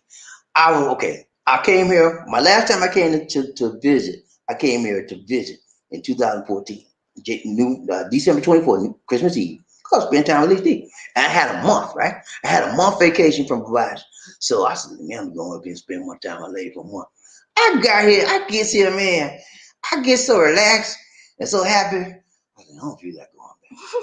He said, "Ooh, you said what?" I said, "You heard me. I don't feel like going back." He got hypnotized, man. Yeah, she hypnotized. And she was shocked, man. She said, "You don't feel like going back? You ain't never said." I said, "No, I ain't never said that because I ain't never felt like that, but I don't feel like going back." And then she said, "Well, you stay right here. You go. This your life, man. I see why you don't want to go. But this, I accepted this is my life, and I didn't want to go back." And I emailed my boss up. I said, I'm hereby resigning as of today, effective today. Find somebody else, send it off. And then after I sent it off, like, what did I just do? Oh, crazy. I went crazy. You ever heard of buyer's remorse? When you do something, you want to get out of it. You want to do. I went through getting rid of my job, the remorse. Like, my job, I'm crazy. And I wanted to go back and say, I'm sorry, I lost my mind. Please forgive me. Can you wait my job? She said, don't you dare. I said, what you mean, don't? That's my job these days. I made a foolish decision. What is it? Oh, man. If y'all have seen me, y'all would say, that ain't BobbieD. I was like crazy, man. Going back and forth, back and forth. But you know what, man? It wasn't for her. I probably would have went right back. But she said, no, you done made your decision. And you made the right decision. You just don't see it yet. You got to stick this thing out. This is the best for you, BobbieD. She said, I love you. And I wouldn't tell you that if knew it wasn't right for you. It's right for you. You're peaceful here. And she said, when you get back on that job, you're going to be crazy again and stressed out. I said, for a few minutes, I said, you know what? You're right. 10 minutes later, I leave my job. So we went through that, but she got me. Right, BobbieD, see one night, who we got? I knew, he said, so am I. What happened in Washington, D.C. made up my mind. It's time to go. Yeah, man. A lot of people are just like you and Murphy, man. We saw the bad things that happened in D.C. and, things like that can happen in here. But who would expect our capital would be sedition and rebellion and insurrection in our capital? Who would think? The United States of a doggone America, one of the most powerful nations in the world, and the Capitol building should have been the most security enforced building. But as we find out, there were security loopholes all over the place. But I suspect, this is just a suspicion now. It could be, I might be wrong, but I think there may have been some inside jobs as far as the looseness, as far as that security. I can never imagine why they were not adequately protecting that building, knowing that people were coming, knowing that was going to be huge trial. There was, if you think about this. Do you remember when President Trump Had that big rally after he was sick, came back at his first rally at the White House now, right? And guess who came? It was this black lady that got these Republicans. I forgot her name. I did a story on it. Anyway, but it was mostly black people, and they had security everywhere. Everywhere they had more security at that rally than they did have for the marches coming up there. And the marches were Caucasian. So what only big difference between that security rally, that rally for them, Trump and the marches this time? Color of the skin. That's the only difference. And so when they knew white folk coming, we ain't got to put all them out there. They give them a few. And that's what happened. See, they don't understand that Caucasians are the most dangerous group, far right wing group, far right wing group in America today. Caucasian males. And this is not just coming from me. This is from the FBI. They didn't say Antifa. They didn't say Black Lives Matter. They didn't say the NAACP. They didn't say none. They say white American males are the most dangerous domestic threat in America today. And guess what? That riot in DC proved it. And it showed also that there is a double standard about how we're being treated in this country. And the nerve of the previous attorney general, I think was his name, Warren, whatever his name was, the nerve of, but there's no domestic, there's no supremacy. There's no supremacy in the force, and there's no racism in the force. He's a liar. I'm glad he's gone. Trump turned on him, made him resign. You know, and this is the crazy thing about it. Listen, man, listen. This is the crazy thing about it. They got rid of Trump. I mean, they got rid of him, Warren, the attorney general, and now all the Republicans is coming against Trump. The ones that enabled, they were his what? Enablers for 4 years, right? Lindsey Graham, Mitch McConnell, you name it. They enabled Trump to do what he did to this country for 4 years. He almost dismantled the entire country with his craziness. They enabled him. Now he went too far. He done went too far now, and I'm no longer his friend. Yeah, right. You enabled him when he was working for you. The only reason why Lindsey Graham enabled Trump for 4 years because he would be elected. He ran on Trump's coattail to be reelected. That's how he won reelected. That's why most of them are enabling Trump. They're using Trump. Now they turn their backs on him. But Trump ain't through yet. I'm telling you, he is not through yet. Like people say, he's through with politics. He's through with it. He ain't through yet. Let's go around train BobbieD and LisaD. One nation under who we got? Murphy Hayes. You can't read? He said, yes, sir. That was the straw that broke the camel's back. I knew. A lot of people just like you, man. They ain't taking it no more. I knew. He said, don't get me wrong. I love my country, but as long as there are people like Trump, America will never be a one nation. There's a lot of people, and that's just like Trump in the USA. And that's proven by the fact that Donald Trump got the second highest votes in the history of our presidency race. The first highest vote was given to Biden. Donald Trump and Biden made history during the past election, U.S. presidential election. Biden got the most. Trump was right under him. Like, I think Trump got 7 million less than him, something like that. But that shows that Trump is very popular. Yeah, if you look at the history of Donald Trump and you compare it to some other dictators in this world, you will find out that their personalities, the things they like, the things they say, the things they do correlate. Okay, they're very similar. When a person has a dictator mindset and an authoritarian mindset, they're violent. They have a violent nature. They're non-empathetic. They have no sympathy. They have no caring. They just want to do what they want to do. And that's the way he is. You know, am I saying that's bad? Good or bad, it doesn't matter to me. It's just the way he is. And when you know how somebody is, and they about themselves, and they're selfish, you just don't fool. I don't fool with people that's just about themselves. I mean, I might speak to you and say, hey man, how you doing? That's it. But because I know how you are. I don't wrap myself up in somebody that just want to be about themselves. You want somebody that's caring, sharing, that you can exchange ideas, that you can help each other, and to move up in this life. And Donald Trump is not like that. Unfortunately, I didn't know a lot about Donald Trump before he ran, and I didn't know a lot about him while he was running. I knew enough to know that I'm a Democrat and I want to vote for Hillary Clinton. That's what I voted for. She didn't win, but when he won, I said to him, I said, "Hey man, Bobby, look, don't treat the man like give him a chance, man. You don't know where he coming from. Just because he's a Republican." I said, "Okay." I started talking bad. I stopped talking bad about him when he got in the race. And then for a long time, I was like, he was doing okay. He's all right. Then when his Charlottesville hit, they're verifying people on both sides. I turned 360, man. I was like, I mean 180. I said, nah, I'm not for him. And I watched him like this from that. And then when he went to Helsinki, oh my God, he said, I don't see no reason why Putin would do that, spying and all kind. I said, what the? Oh Lord, I want to go through the screen. I want to go through the screen, man. I said, these need to be tried for treason. Anyway, Ryan Train Bobby Lee, one day, who we got? Freddie Mac, what's up, Freddie? He said, chichapaya. Hit that button, people. It costs a thing to make that button ring. For Bobby Lee, hey man, hit that button, dog. Come on now. Hit that like button for me one time, 1, 2, 3. Chichapaya, 1, 2, 3. Chichapaya, 1, 2, 3. Chichapaya. Let's hit that like button, y'all. Hit the like button. We need to get the likes up, y'all. And look here, y'all.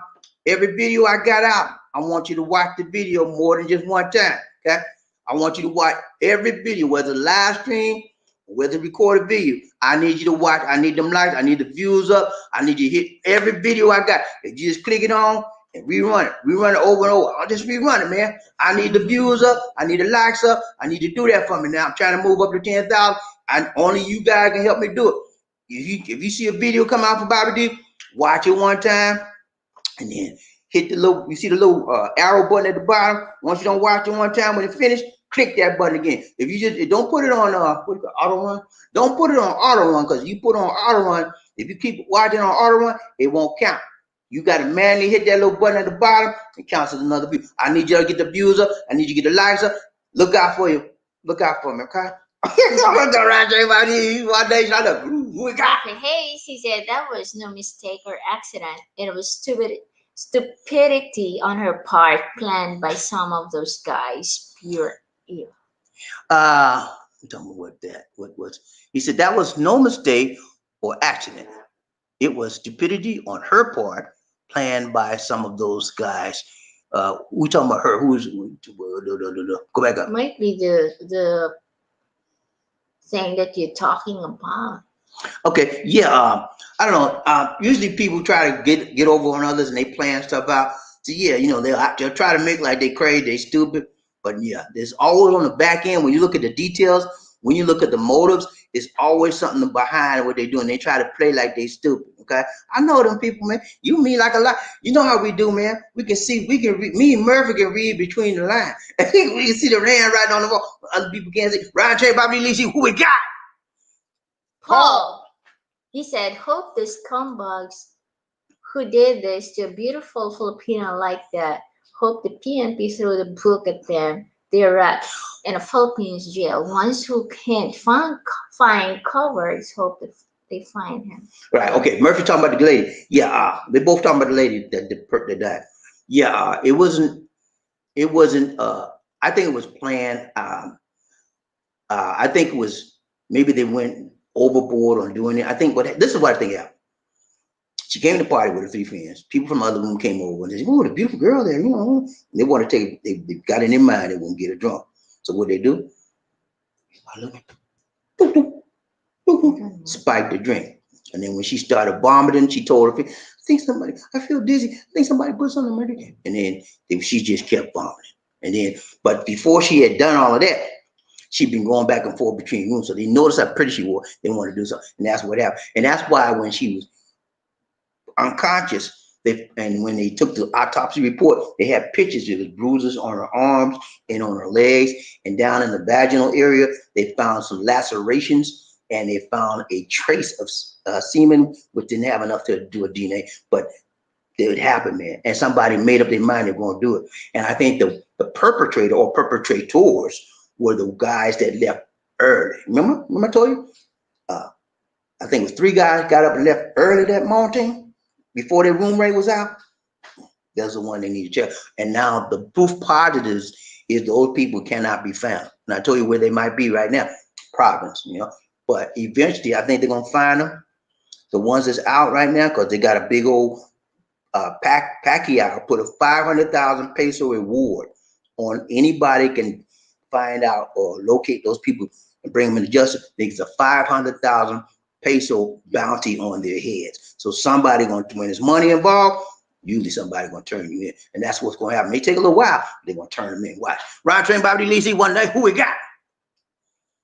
Markel. Thank you so much, Markel. Markel and now, Markel and now, Markel and now. Woo! What's up, Markel? How you doing, buddy? Gotta say. He said, give me that big, Lisa. Pick it up. Okay, he said, what's up, everyone? Okay. I said, pick it up. Okay, so what's up, everyone? Yeah, I quit. Y'all, I Qaeda, aka Trump. He said Trump is Al Qaeda. Trump supporters are not trying to blame other groups for their spineless, cowardly acts. Anyway, yeah, they're trying to blame. They're still trying to blame Antifa. Antifa will nowhere be right. They're still trying to blame Black Lives Matter. They're still trying to blame Hillary Clinton. They're still trying to blame Obama. And Obama and Hillary Clinton nowhere around. But that's how crazy this is, man. And you know what, man? Whoever Trump said did it, his people, his followers, gonna believe him. They will follow this man to the ends of the earth and back.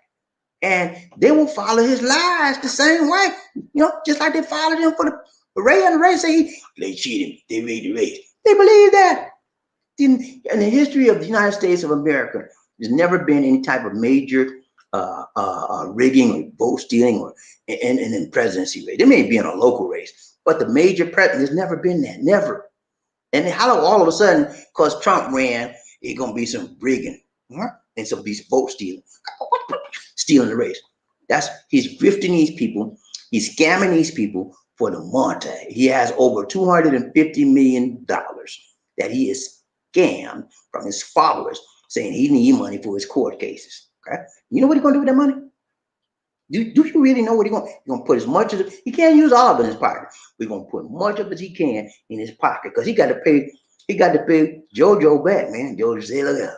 Did I lend you about $400 million 4 years ago, man? Don't play dumb with me, Trump.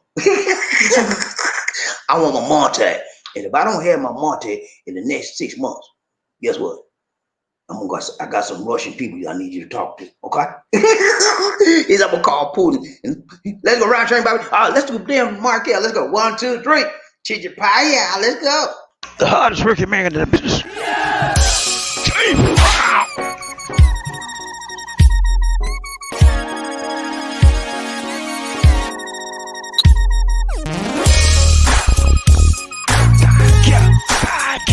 I feel good.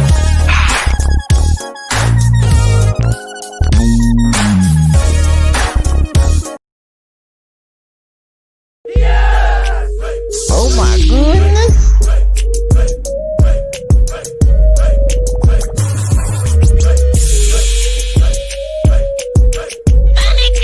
Thank you. So what you trying to do? Thank you. The peanut gallery is in the restroom. Thank you, Markel. More blessings to you and much love. BobbieD is in the restroom, guys. So I am the host today, so I have to read. Let's go. Frederick Mason, what's up, friend me? He said, what's up, retired and happy in Middle East? He said, Markel is okay. And then I knew what happened was all on Trump. What happened was all on Trump. I think so. Hold up. Okay. Me right there. The peanut gallery said, hold up. Hold up. Hold up. Wait. I'll be right there. Come here. Dali, uy. Dali na. Pagdali diha, dong. Dali na, Day. Pagdali. Ako, Day. Ako, dahil. Basta gadra kag tagyaw. All right, y'all. I'm back and I'm black. Ako Hey man, it's so scary if you're black and then you white. I don't want to be white. I'm black enough. Am I black enough for you? Because I'm black enough for me. And I'm black enough for Lisa D. Yeah, I'm like, hey, but look here, man. Let me tell you what. He said, what happened was on her. Yeah, man, Trump is the ringleader. Huh? She don't want to talk about it. Trump was the ringleader, man. He said, look here. Remember when they had the rally, right? March of USA and on the Capitol. Trump went and spoke to them. Him and his boy, what's Giuliani? Yeah, his boy Giuliani. Trump said, look here. I want y'all to march up on them place and let them know it's the only way we're going to take our country back. Go get him, boy. I paraphrase. And then Giuliani got up and said, you know what, y'all? We got to do some combat. And they got them folks riled up, man. And they like, they was already riled up, you know. And then, a lot of them had that nigga in them, like, all right, it was going crazy. And then, hey, this is another joke right here now. They found out, y'all, that they found a truck. And in the truck were a bunch of bombs and guns. I mean, they were getting ready to do, and then they were talking about getting Pelosi. They're talking about where Pelosi at. I want him. It's funny, but it's not.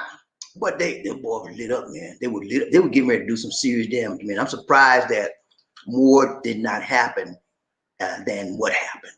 I am really surprised because the things I'm seeing now on the back end of what happened. I told you about the truck loaded with ammunition and bombs, and then they found several pipe bombs. Oh man, I'm amazed that they could let those people get in the Capitol building like that. And did y'all see the cop, man, that were running? The black guy. He said, "Look here, don't come in here." And then they started walking up there. He said, and then he went to the next level of step. He said, "I told y'all, don't come in here." And they kept walking. He said, and then he finally got to the top stairs, right?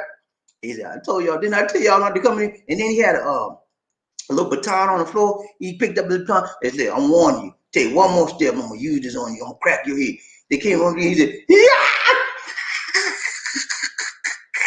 He dropped the baton. He started running. And but you know what, man? You can't blame him. You cannot. Can you blame a man? If that were me, man, I wouldn't have said nothing. I would just say, "Pew!" Because it was like 1,000 against 1. He couldn't stop those people, And he did I'm be honest with you, no joke. He did the best thing. Because if he has tried to stop those people, there's no telling what they could have done to that man. He did the best thing, and people need to commend him. He did try, and he did this job. He said, "Look, please, don't come in here." What are we going to do? Stay there and get beat up, killed for his job? No. He got a family just like me and you. Round train, BobbieD and LisaD, who we got?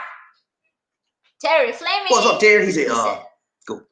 Hello, Sir Murphy. Round train, BobbieD and LisaD, one night, who we got? Murphy Ace, Trump mainly along with his son, Rudy, and some other Republicans are the culprits of the field. Yeah, man, they incited, in my opinion, I'm not a legal scholar, but in my opinion, his talk to them really fired them up. However, as we also know, that some of them had intended prior to his talk to do some damage because they discovered what? The truck I told you about. And in the truck was what? Bombs and ammunition. So some of them, without the talk, were already intending on doing some damage. Okay? Round train, BobbieD and LisaD. Murphy Ace, hello, Sir Terry Fleming. Round train, BobbieD and LisaD, one nation. I and you. Trump need to be run out. I think he needs to resign. That's what I think he needs to do. And that's the best thing for him to do right now, resign. He could wind up doing some more damage before he's out. I think what's going to happen for Mr. Trump at this point in time, he's going to continue to do his pardons like he's been doing before. He's not done yet. He's going to pardon the children and whoever else, Giuliani and whoever is in pardon, preemptive pardoning. And then what's going to happen is right before I believe like I was telling you before I brought you that video about what the lawyer said. I told y'all that before she even said it. I said, I think he's going to resign and he get Biden apart. That's what I still think. And even the lawyer backed me up on that. I think he's going to resign. I think he's going to get Pence to pardon him, preemptively pardon him from all the federal crime. So nobody can come in from federal. But guess what? They still can come after him for the state crimes that he's committed. Okay? Round train, BobbieD and LisaD, who we got? Paul, he said Trump all his culprits will face criminal charges soon. Trump will be impeached. He is too dangerous being president a day longer. We need him out early, some of them. Okay, what's going to happen as far as the impeachment? They're going to try to start it up Monday from here, but it's not going to. It's not enough time. It's not enough time to get a full impeachment. They will start it up, and then he will. When they get to Moscow Mitch's desk, he's gonna sit on it till Biden gets in office, and then Biden gonna have to pull it up. And whoever's the new senator, lead head of the Senate, will have to pull that up and start it over. By that time, it will not be worth the time and energy and effort to impeach a president that he's no longer in office. So impeachment, in my opinion, is a moot. I mean, it's not worth it. I would encourage him to resign. If all of the senators, all of the Congress, even the president-elect, push pressure on him to resign, he will resign. That's my opinion. But all of them haven't done that yet. Let's go. Round train, BobbieD and LisaD. Murphy Hayes, it was some Antifa plans, so they say. Antifa? Who's coming up with that line now? Murphy, he said he's trying to say they're trying to say it's Antifa playing that. Come on, man. Who believes that? That sounds like straight from Trump's mouth.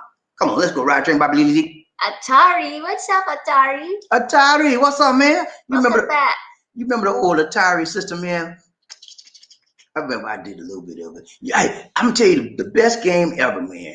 Remember the best game? One of the first games ever. And you guys probably played. You OGs, I know you played the game. This was the ping pong game. Remember the game? Remember the game? The ping pong game. I love that game. And then next one was Pac-Man. You'll see that stuff no more. Who we got? Atari. He said, he was right-wing activist, like Baked Alaska. Yeah, man. Proud Boys, all kind of people, right-wing, man. And you know, when you're dealing with these right-wing American Caucasian males, white Caucasian males, they are eccentric, they are extreme, they are radical. They're the type of people you cannot reason with. Many of them are not as intelligent as they should be, and many of them are not leaders. They are followers. So when you put people like that with a man like Trump, that lines up with their racist thinking and their attitudes about life, and then you have a very bad situation, because they're looking for somebody to lead them to come out with their craziness. And Trump was enabling them. They enabled Trump, and Trump enabled them. He used them to go and do it right. Let's go. Ride train, BobbieD and LisaD, One Nation Under. Who we got? I knew, he said, even if I don't have it to give, I always try to give. I've been hungry, I've been homeless, so I know what it is to have nothing and no one. Amen. I've been there and done that. I've been at the bottom, and I'm not at the top, but I've been at the bottom. I know what it is to feel like to be at the bottom. I know what it is to feel like to be in the middle, and I don't want to see anybody. If I have something to help somebody, and I know it's legit, I'm gonna put it like that. If you trying to scam me, I look at, man. Go fry another food. I'm not your food today. Please don't get out of my face. You know. But if I know you for real and you need. I know your need, and I have it to give. I will help you, man. You know. And then a lot of times, I don't even have to know your need, because the Lord put the Spirit on me to say, help them, man. And then I know it's real. Let's go. Round train, BobbieD and LisaD. Terry Fleming, it's that time again. He's from Facebook. You're riding Facebook here, man. It's that time to ride a train again. Let's go. Ride a train, BobbieD and LisaD. One night. Who we got? Murphy Ace 45 was unfit from the start, and only got worse. I agree with you 1,000%. I remember I told y'all at the top show, I said, I'm gonna I'm gonna give him a chance, man. Give him a chance. And when he hit Charlottesville and Helsinki, I was done with him. I said, no, this man ain't ready. And he just kept proving it over and over and over again. Let's go. Ride train, BobbieD and LisaD. One day. Who we got? I knew, he said, right. Right on, brother. Ride train. Frederick Mason, you said that time. Sir Hayes, nothing but the truth. Nothing but the truth, so help me. Let's go. Ride train, BobbieD and LisaD. Murphy Hayes, thanks, Sir Mason, and I knew. Got it right, man. Ride train. Paul, you're sure right, sir. Murphy, some of his supporters now seeing that we seeing it way before those with the blindfolds on. Okay, you're sure right, Sir Murphy. Some of his supporters now saying that we see, now saying that we seen it way before those with the blinders on. Yeah, some of the supporters are now beginning to open their eyes. Many of them still don't give a flip. They're gonna follow him to wherever he goes, regardless. But some of them, and mostly of the Republican leadership, the Senate and the Congress, some of them are starting saying, because a lot of them jumping on the impeachment bandwagon, and before they wouldn't have done it, but now they realize that he's a monster. But let me tell you this, man. The Republican Party knew that he was a monster before he even was elected. And I got proof of that. What's the proof, Bobby? What's the proof? What you mean? We got proof. What you mean? I got proof, man. You remember those recordings uh, that you saw where Lindsey Graham was describing Trump as he was starting to get elected, starting to run for election? He's a fool. He's a liar. He's this. He's a narcissist. And that proved right there. They knew. Not only Lindsey was saying bad things about him. What's the guy name? Uh, ooh, the guy with the beard. He's a senator from Texas. Anyway, all of those people saying bad things about, but as he started running, they saw he was going to win. They changed that to him. Even Mitch McConnell saying bad, they changed it. So they knew he was terrible. But when he got elected president, they knew they had to line up and lick his feet. Because if they didn't lick his feet, he would come. You know what? Let me tell you how. His feet? Yeah, they had to bow down to Trump. Let me tell you how Trump controlled the Republican Party. He controlled them by the name game and shame game. What you mean? What you mean, Bobby? Name game. I'm telling you, man, name game. He calls them out on Twitter and he blames them for being a fool or whatever. And then the people dislike him. That's how he controlled. They were afraid of being called out by him. Let's go round train, Bobby, easy one nation. Woo. Frederick Mason, he said, truly sad to know how weak-minded people are and how faithless these so-called Christians are, so afraid to take this medicine. The country is changing and it's for the best. Let me tell you something, man. I've been telling y'all for the longest time, there are many, many people in this world that are gullible. And I've been telling you as it relates to people coming to the Philippines and as it relates to people being scammed by these Filipinos. Y'all don't believe me. Y'all, because most of you guys are smart. You know what time it is. You know the 411. But there's so many more people than you that don't know the 411. And they're taking every time. Be gullible. That's why scamming is a multi-billion peso industry out there, because people are unaware.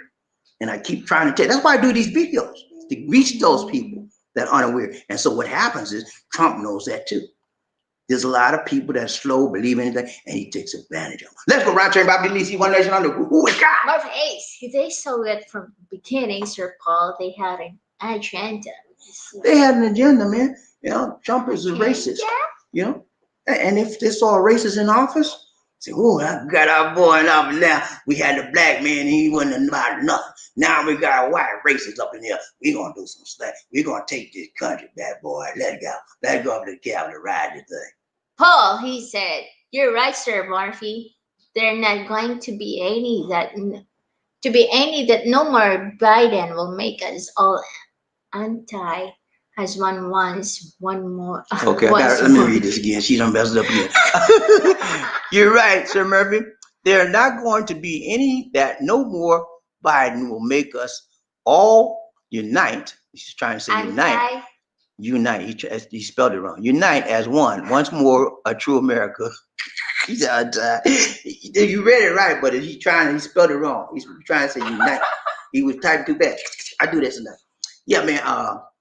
We got to give Biden a lot of credit. We got to give Biden a lot of patience because he's got a lot of mess to clean up after. So don't come in and get on his case. Well, he ain't right. He ain't right. Yeah, he may not be right, but he's going to try to get it. As long as we see him trying to get it right, let's give him a benefit of the doubt. Ron Train, Bobby Lisi, one that. Who we got? Mark Ace, the Bible said the mark would be in a forehead or hand. They are afraid that it might be the mark of the beast. Sir Mason. Mark of the beast. The beast, Lisa D. Y'all heard the 360s, right? 360s. I ain't talking about the medicine. You talking about 666? Nah, that's the medicine. I'm talking. Read it, my dear. I don't want you to read it. It's the 360s called the mark of the beast. Okay, that's the mark to the market, the number of the devil in the Bible. So yeah, a lot of stuff out there like that, man. And there's a lot of spiritual stuff that you can tie back to the Bible in this thing too. Ryan Train, Bobby Lacey. Frederick Mason, he says, Sir Paul, it never be what it should be. Really don't look at people the same, especially the Trump supporters. They should know right from wrong, and it's sad to say they clearly don't. Yeah, they should know right from wrong. And I would venture to say many of them don't know right from wrong. Okay. And so it's like a lot, the blind leading the blind, because they just don't know. But I would also venture to say many of them do know right from wrong, and they choose to go the wrong way. They want to do wrong. They want to hate blacks. They want to hate gays. They want to see this country torn down because they feel that the country's been taken away from them. You know, they want to bring us back to the 50s and the 30s and 40s so they can put us and make us boys again. People that's melanin skin like you and me, they want to make us boys. You know, that's not going to happen. Let's go, Ryan Train, Bobby Lazy. Martha Hayes, at least the world knows now that their real intentions are, Sir Paul and Lisa. The whole world has seen the foolishness that tried to happen in Capitol building, at the Capitol building in DC. And the whole world is condemning it, except for Russia. They're loving it. And China, they're loving it. Let's go. Martha Hayes, they know right from wrong. They just made the choice to do wrong. There's no excuse for what they did in and at the Capitol. No, if you're right, Murphy. And if I was in charge of the security there, I would have gotten my guys out and said, look, there's too many of them for y'all to try to stop them with your hands coming in this building. Get the machines going out right now. Get them on the roof. I want my machine man on the roof right now. And when you see them coming, you give them one warning. Stop. They don't stop, let loose. That's what I would have mowed all of them down. Bow them down. You ain't got no business coming up and you be giving the order to stop, and you can take. That's why the lady got shot, man. Y'all remember the lady, right? Her last name was Babbitt. I forgot her first name, but her last name is Babbitt. She was a 14-year, she should have known better. She was a 14-year veteran of the Air Force. 14-year veteran of the Air Force.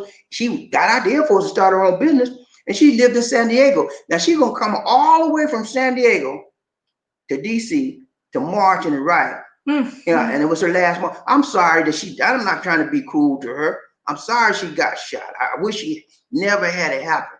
But I also wish that she not got her own plane flight to go to DC to go on some crazy march like that. And unfortunately, she lost her life. Now they're gonna have to investigate to see was the guy that shot her. He was a security person. They're gonna have to investigate that he shot her legally. We don't want to say he just shot her just to shoot her. So yeah, it should be investigated. And if it's found that he was wrong by shooting her, he needed to be incarcerated. He needed to be judged as well. But I just can't fathom somebody going all the way from San Diego, straight across the country to DC just to riot. I'm sorry to have to lay, but you know it's nonsense to me. Let's go. Frederick Mason, he said, yes, sir, Sir Hayes. They needed to be put out on Front Street because this country ain't what it claims to be and never has been if they want to know the truth. I'm telling you, man. It's a double standard. The whole world's seeing a double standard. Just like they saw the double standard when George Floyd got killed. Now they see a double standard, how they handle the rioters. These were not protesters. They were not by any means were they peaceful protesters. They were rioters. What is a rioter, Bobby D? What is a rioter? A rioter wants to steal. A rioter wants to kill. A rioter wants to destroy. A rioter wants to damage. And that's what they did to our nation's capital. Every last one of them should be rounded up and given the worst sentence possible. If that, they should be tried for treason, in my book. And you know what the penalty for treason is in this country. Let's go. Ryan Train, Bobby DC, One Nation. Who we got? Martha Hayes, Sir Mason, you said that. Yeah, man, he said true there. Let's go. Ryan Train, Bobby DC, One Nation. On the roof. Frederick Mason, he said, Bobby D, I believe that she was cheated out of the governor's office. I enjoy listening to her speak on the concerns of the people. She's very intelligent and well qualified. Exactly. She's talking about Stacey Abrams. I voted for Stacey 4 years ago. I went home. That's the time in 2018. I went home. That was the first time I went. Well, second time I went home. I went home in 2015, and I went home in 2018. I was thankful that I was there. I voted her at the machine. I pushed that button for Stacey Abrams. I was so thankful I did. She won, almost won by. She lost by that amount, and that was because of the voter suppression that their governor Kim did. He changed the voting rules. He changed all the laws that would prohibit people from getting in there and signing up like they do now. It was a mess. It was a mess, and she knew it.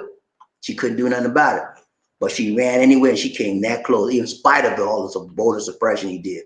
But I want her to run again. If she runs, she's gonna win it. And if you don't run, I want her to get a post in the cabinet of Biden. I hope he recognize that woman. She's a good woman. Ron Train, BobbieD and LisaD. I knew. He said, what was an unbelievable, Unbelievable. unbelievable about what happened in Washington? All the black people I see yelling, "Stop the steal!" Yeah, I didn't see a lot. I did see some. And that proves positive that there's some crazy black people. Let me just say this about black people that's for Trump and his cause. And you know, all along, my thing is, if you're a Trump person, I'm with you, man. I mean, as long as you don't come against my politics, I don't come against you. Be like that. Be all right. I'm all right. But I'm not. I'm changing that right now. There's too many crazy black people out here that believe in Trump. If I find somebody come up on me and you're a Trump person, you're African American, you want me to be your buddy, I'm just look, man. You know, I'm not gonna go that way, man. You have a belief that I can't deal with right now. Maybe later on in life it may change. We come back, but I can't deal with you, man. It's nice knowing you. I'm gonna walk away because he's done too much damage to me. And you sitting up here in a black body with this melanin skin. I'm for Trump. Steal that. They stop. Look, man. I'm not with it. So look here, let me tell you something right now. I'm gonna make this broad blanket statement. You're African American and you about Trump, don't come my way. Okay? Don't come my way. Because I'm making a decision, conscious decision. I can't deal with people that lifted him up and know he crazy and know he against me and you without color. You just brainwash, think he for you, but he ain't for you, man. And nobody ain't for you, they're against you. Okay, so don't come my way. If you're a Trump lover, don't come my way. Let's go. Round train, BobbieD and LisaD, one night. Who we got? Frederick Mason, he said, BobbieD, she must eat like a cookie monster. I don't want nobody to see all that. You cookie monster. Cookie monster. Let's go. Hey, she eats. I'm gonna be honest with you, man. LisaD don't eat a lot. I eat more than her. I eat more than her every time. But and then guess what she do? When we eat at the table, she'll eat half of her food, and then she say, "I'm full." And then guess who got to eat her food? She passed her. Can you eat this, please? Lindy, I don't want your food. I got body. Anyway, let's go. Roger, BobbieD and LisaD. Oh, Big John in the Big house. John in the house. Big John in the house. Woo! Thank you so much, Big John. He said, "Good morning, BobbieD and LisaD." Hey, good morning to you, John. Thank you so much. Thank John you, sent us a Big John, for the donation for the people. He gave a donation for the food drive. Sent it to us to PayPal, $25. We got you, John. Oh, let me pull up. Can I pull up? You talk to them. I'm gonna pull up this right here. Hold up. I'm gonna pull up the what? Do you have get that piece of paper and put the we have the food drive totals right now. I updated it last night, but I forgot to put it in the StreamYard where you can see it. That's it right there. Type that in, and she's going to type it in on the screen. So she's going to make it clickable, so you guys can click on the link and see who has what we are right now, who's given, and where we are. So I think based on the totals, we have 300 for the current food drive, which is going to be held between the 20th and the 24th of this month. Based on the totals, also we have $75 that's been given for the next food drive in February. John made it 75. It was 50. Murphy, and then Murphy and who else? And Frederick Mason. Frederick Murphy gave 25. That was 50, and John sent in 25 yesterday, so that came up 75. And I have it on the list. You'll see. Look at the bottom. You'll see the first food drive at the bottom of the list for January, and then you'll see I put the amounts for February that's already been given for February. So it's up 75 for February and 300 for January. Now, out of the 300 for January, we bought 3 sacks of rice, and I got that in the system right now. You'll see that as well. This time, guys, when we do the final tally, They gave us a receipt for the rice. Every time we've been asking them for a receipt, they finally gave one. Out of all the time we deal with them people, so I don't know if they'll keep up, but we'll have a copy of the receipt for the rice this time. Okay. So that's where we are. Thank you so much, John. We got to do a damn for John right now. Give a damn for John, $10. Oh my goodness.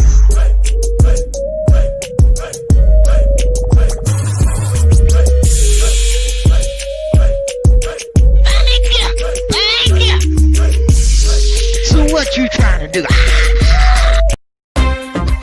Ladies and gentlemen, the one and only, the inimitable George Jefferson.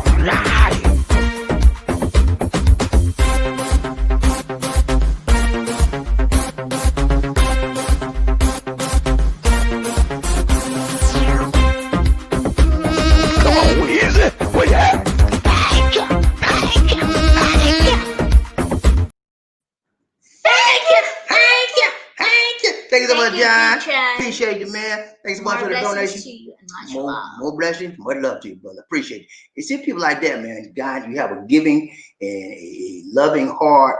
You want to help people, and that's what makes the world a better place. Let's go. Ryan Train, Bobbie, LisaD, one day. Who we got?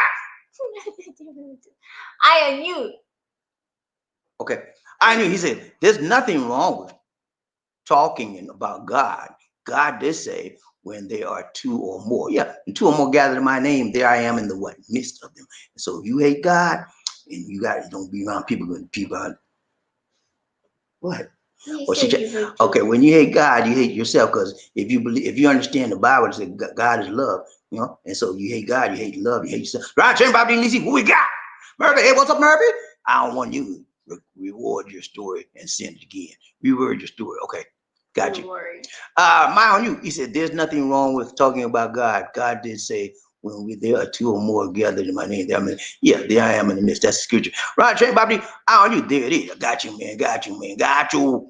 Murphy, hey, what's up, Murphy? He said, the one about, go ahead. Go.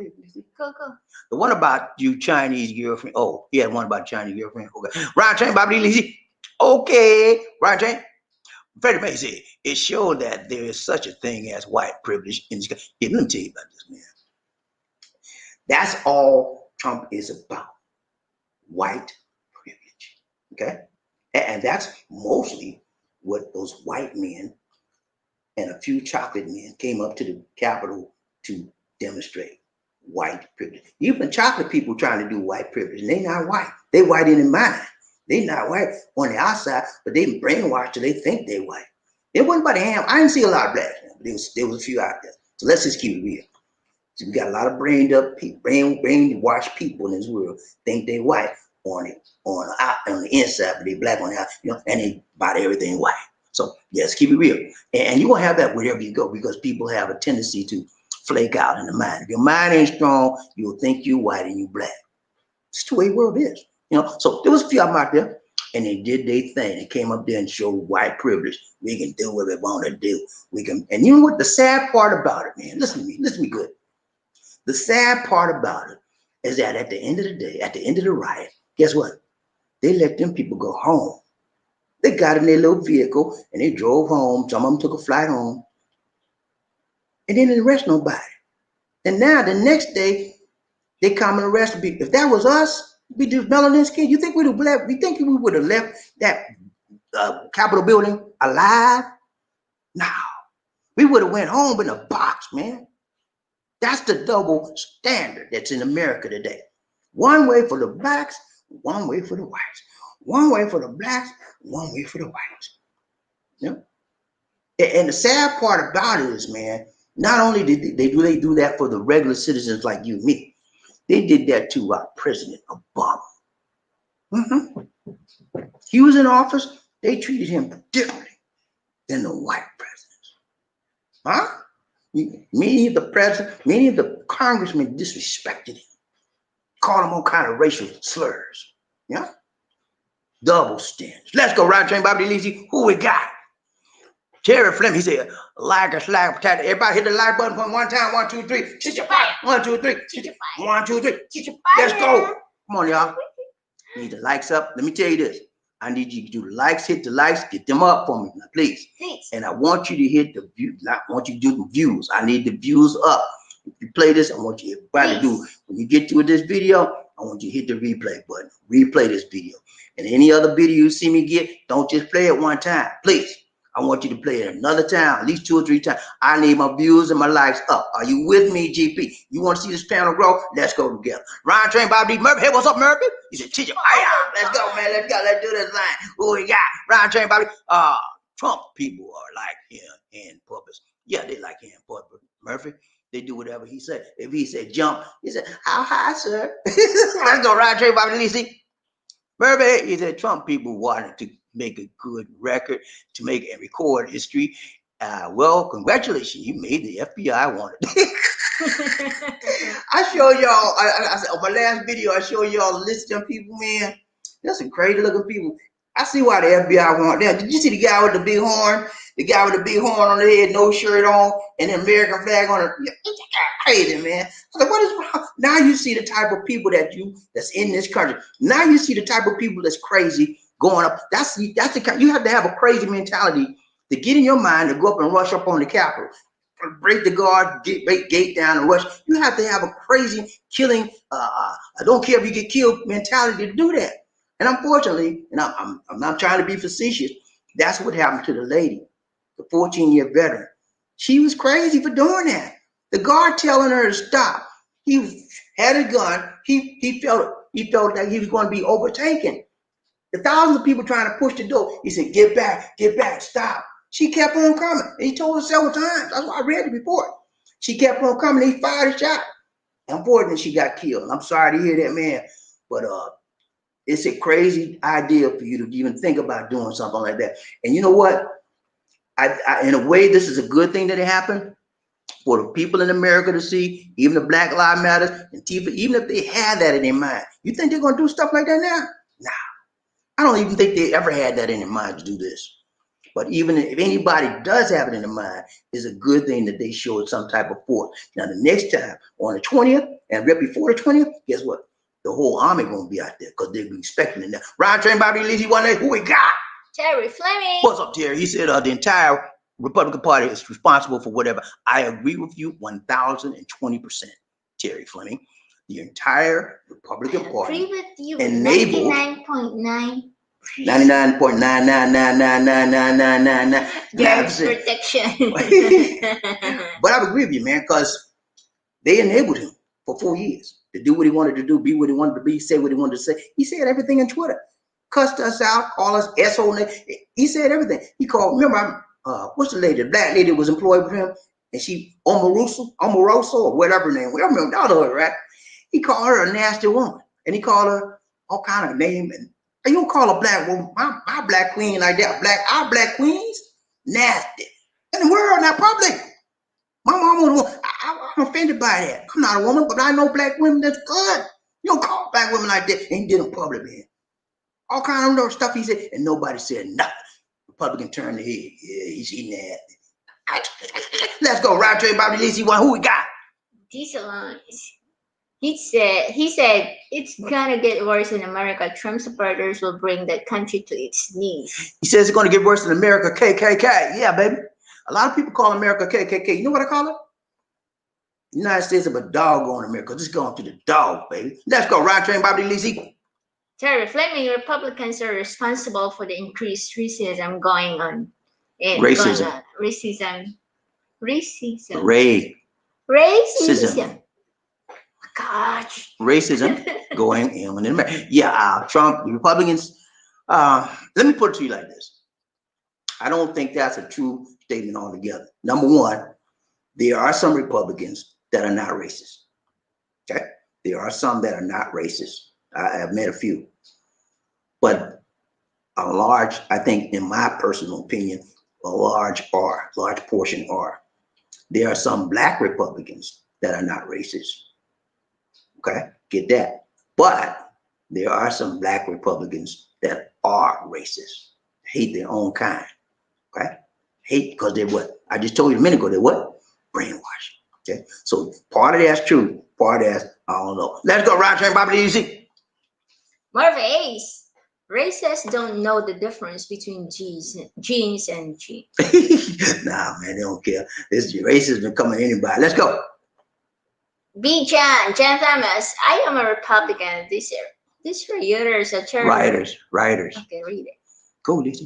Read it. I'm Republican. These rioters and terrorists vandalizing and searching for congressmen need to be arrested and tried for the applicable federal charge. Yeah, I agree. Anybody that was up there, Republicans, uh, that was Republican or Democrat, I don't think there wasn't any Democrat, but the people that were up there doing this need to be tried and need to be convicted and need to get the fullest extent of the law thrown at them for what if they're convicted, be thrown at them and put them in jail.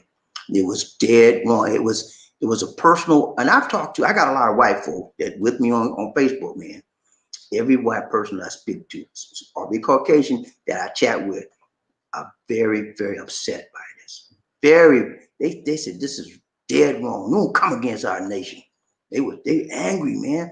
One lady told me, a Caucasian lady on internet, on Facebook, she said, I want all of them to be caught and hung for treason in public so the world can see you don't do this in America. Let's go. Ryan Train, Bobby Lee Steve. I am new. He said, just announced here in America 2 million new viruses case and 24,000 deaths this year. Wow. And it's still January. That's sad. It's sad. Let's go. Ryan Train, Bobby Lee, One Martha Nation. Hayes, and it's climbing every day, sir. IMU said, shame on America. Amen. Let's go. Ryan Train, Bobby Lee. John Thomas, if I had the power, I would order enhanced security for senior officials, judges, and congressmen, and order a brigade of the 1st Armored Division to Washington, D.C. for reserve for the next 6 months. I think that's a very good idea because it's going to be very unstable as we transition to the new Biden government. And I think that these radical right-wing people may try something else even after Biden's been in office for a while. And it could be catastrophic if that happens. Let's go. Martha Hayes, he said, I think her shooting was justified. They broke down the door. He saw a threat and shot one to stop the threat. She was the wrong place at time and should have stayed home. Well, yeah, I agree. What happened was, I read the report. He ordered everybody to stop, get back. That's what he told them several times. All the other people stopped. She was the only one out of the crowd that kept going forward. He shot, and she fell out. And it's sad, man, but it bees like that when you disobey authority and you have no business in there and you're trying to do what people tell you to stop. You won't listen. First of all, you're wrong for breaking the barricade and getting in there, and the man asked you to stop and you wouldn't. He got a gun. What you gonna do? Let them come in and kick your butt and beat you. You know what? He had the right. Let's go. Ryan Train, Bobby. Big rough. What's up? Welcome to our love train. He said, what is your reflection of how long can the Philippines handle it without their tourists now during pandemic? What is your reflection of how long, right? How long can the Philippines handle it without the tourist feet now doing? I'm not sure I understand the question, but I'll see if I can understand what you're trying to say. I think you're trying to say, what was your reflection on how long can the Philippines? Okay, I got it now. He wants to know how long can the Philippines handle those, continue to be a good country or make it revenue-wise without the tourists during the pandemic. They'll be all right. And the reason why I'm saying that, they're missing I'm be honest with you. International tourism is not the biggest draw for revenue for this country. The domestic, and I read it the other, I was surprised when I saw this, but it's true. The domestic tourism is more than the international tourism. The international tourism amounts to about 10% of the national economy, of national budget for this country. Domestic tourism, way more than that, like 40, 45%, something like that. Okay, so yeah, they can get by without international tourism. But domestic tourism is what they need. That's why they did what? They have opened up domestic tourism within the country to certain specific areas. to try to begin a generation of revenue for the country. They understand that domestic tourism is international tourism is also a part of it. And so they're going to begin that hopefully in the next part on this year, rather in the beginning of around the middle of summertime, because they need it, they want it, but it's not the biggest right now. So they'll be fine. Also, Philippines are taking in loans. They got $300 million a loan from the World Bank recently. That's going to help them out for a long time. But let's go. Miscellaneous. He said, no further charges for the idiots that broke into the Capitol. People died while a crime was being committed. That's right. People, they were wrong. And if you're wrong, you have to pay the price for what you're wrongdoing. Now, you compare that to what happened to George Floyd. George Floyd was arrested, and he was arrested on some trumped up charges. And in the process of him being arrested, they killed him. That's a whole nother story. And his skin was melanin like mine. Okay, when your skin is melanin like mine, there's a double standard. When your skin is white like theirs, slap you on the wrist. That's it. You know, so it's a big difference. Round trip, BobbieD and LisaD, one nation under. Who we got? Terry Fleming, the Trump supporters knew that no harm would come to them. They knew that. They knew that because they were Trump's envoys. They were Trump's people, chosen people to rise up. And when you dealing with Trump people, you're leaning on them. But when you're dealing with the black folk, you throw the pepper sauce on them, and you so you can go across the street and wave your Bible for a photo shoot. You know. Right, trip, BobbieD and LisaD, one nation. Who we got? Terry Fleming, he said, America has to eventually deal with the racists in this country with force. I think so, but it's a force that has going to be that. It's a force that has to be a directed force, not a undirected force. When I say directed force, I mean a force that comes from the law. Okay, that's how we're gonna have to deal with law. And when they break that law, that's when you got them. Just like they broke that law on the White House Capitol building. And most of them was white. They're gonna have to deal with them. You think they're just gonna let them go now? Nah. The whole world gonna look at America. What you mean, man? You letting these people go? And you won't let the black people go, but you letting these people go because they white? The whole world. That's why when Biden got up the other day, you know what he said? The exact same thing I said prior to him saying that. 2 days before he said it, I said it. I said there's a double standard in this world. Y'all heard me on a previous broadcast. I said there's a double standard in this world. If we came up there on that mountain, on that Capitol building, they would shot all of us. And he said the exact same thing. And the world's watching and see what we're going to do. Ryan Train, BobbieD and LisaD, one nation. Who we got? Terry Fleming, you hit racists where it hurts in their pockets. In the pocketbook, put them in jail, put them in the jail cell in the pocketbook. They'll start treating people right. Let's go. KC, why you are in the caboose today? KC, man, what's up? You riding the caboose today? Riding the caboose? Yeah. He said if they went to DEFCON the week before, those criminals could not execute everyone in that building. First level of DEFCON, maybe 4. DEFCON, I'm not sure. DEFCON, I think you're talking about a game or something. I'm not sure. What's DEFCON? Anyway, I think you're talking about the game DEFCON, but I don't know about all that. Let's go. Ryan Train, BobbieD and LisaD. Whoa. Whoa, man. Welcome back. More money. What's He up? said, I'm not taking sides, but when the Black Lives Matter group went to the Capitol had police armed to the teeth. Exactly. That is my position. It's a double standard, man. If you're black, you better if you're a black American and you get ready to go up on the Capitol, be prepared to lose your life.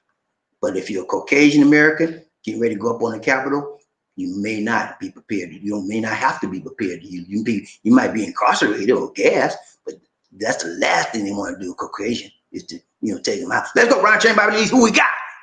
Casey, the world see America at its weakest point. We could be attacked. Exactly. That's a problem. And Joe Biden understands that. That's why he says he's not being, they were not making a good transition for his people to get in there, and a whole lot of blame. Okay, we got to go. All right, listen. That's it. That's it? Yeah. Hey, man. We know, hey, it's been real, man. It's been a pleasure to be with you guys today. We always get joy coming to you and bringing to you our reflections on this world as we look at it. And we also appreciate you participating with us. You didn't have to sit here and for 2 hours and 25 minutes and listen to us, but you did. So thank you, man. And we didn't have to We sit have here. another one. Let me finish, Lizzie. Oh, We didn't have to sit sorry. here for 225 minutes and listen to you either, but we did. Let's go. Look, we got Casey is a defense condition. Ah, DIFCOM defense condition. Okay. of Okay. America. Okay. All right. I understand. You speak technical terms. You got to break it down for us, man. We don't know that military stuff, man. You don't know that defense. You got it. All right. I got you. All right. Let's go. For those of you who gave today, thank you so much, man. Thank you so much. We appreciate you guys. Appreciate and more blessings to you all. More blessings, much love to you, man. We appreciate you from the bottom of our hearts, man. Thank you. LisaD and I are real people. We know we don't play. We don't play games with people, and we don't want y'all playing no game with us. Okay? Because you try to mess with us, talk trash with us, we want to look at, man, who you playing with? Then we go bush. Let's go. Thank you for joining us. Remember to like, share, and subscribe. Chichupaya! Thank you. Our Facebook fan page is called the Philippines Connection. Please like the page. And you can also follow us on Instagram at BobbieD and LisaD Philippines. Look in the video description for media information. If you are viewing the live stream as a recorded replay allowed as during the video, please.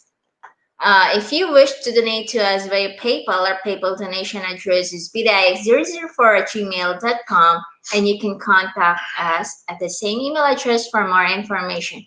And we have a free Android app on Google Play Store called Philippines Expat Lifestyle.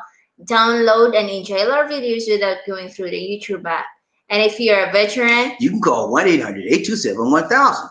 Call this for veterans information.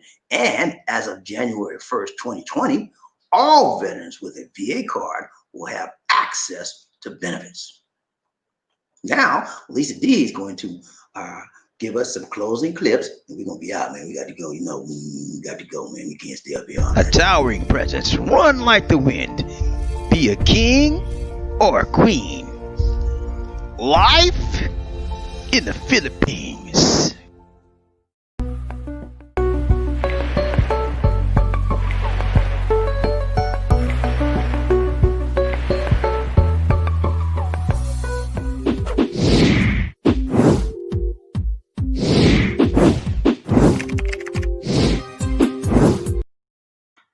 All right, guys.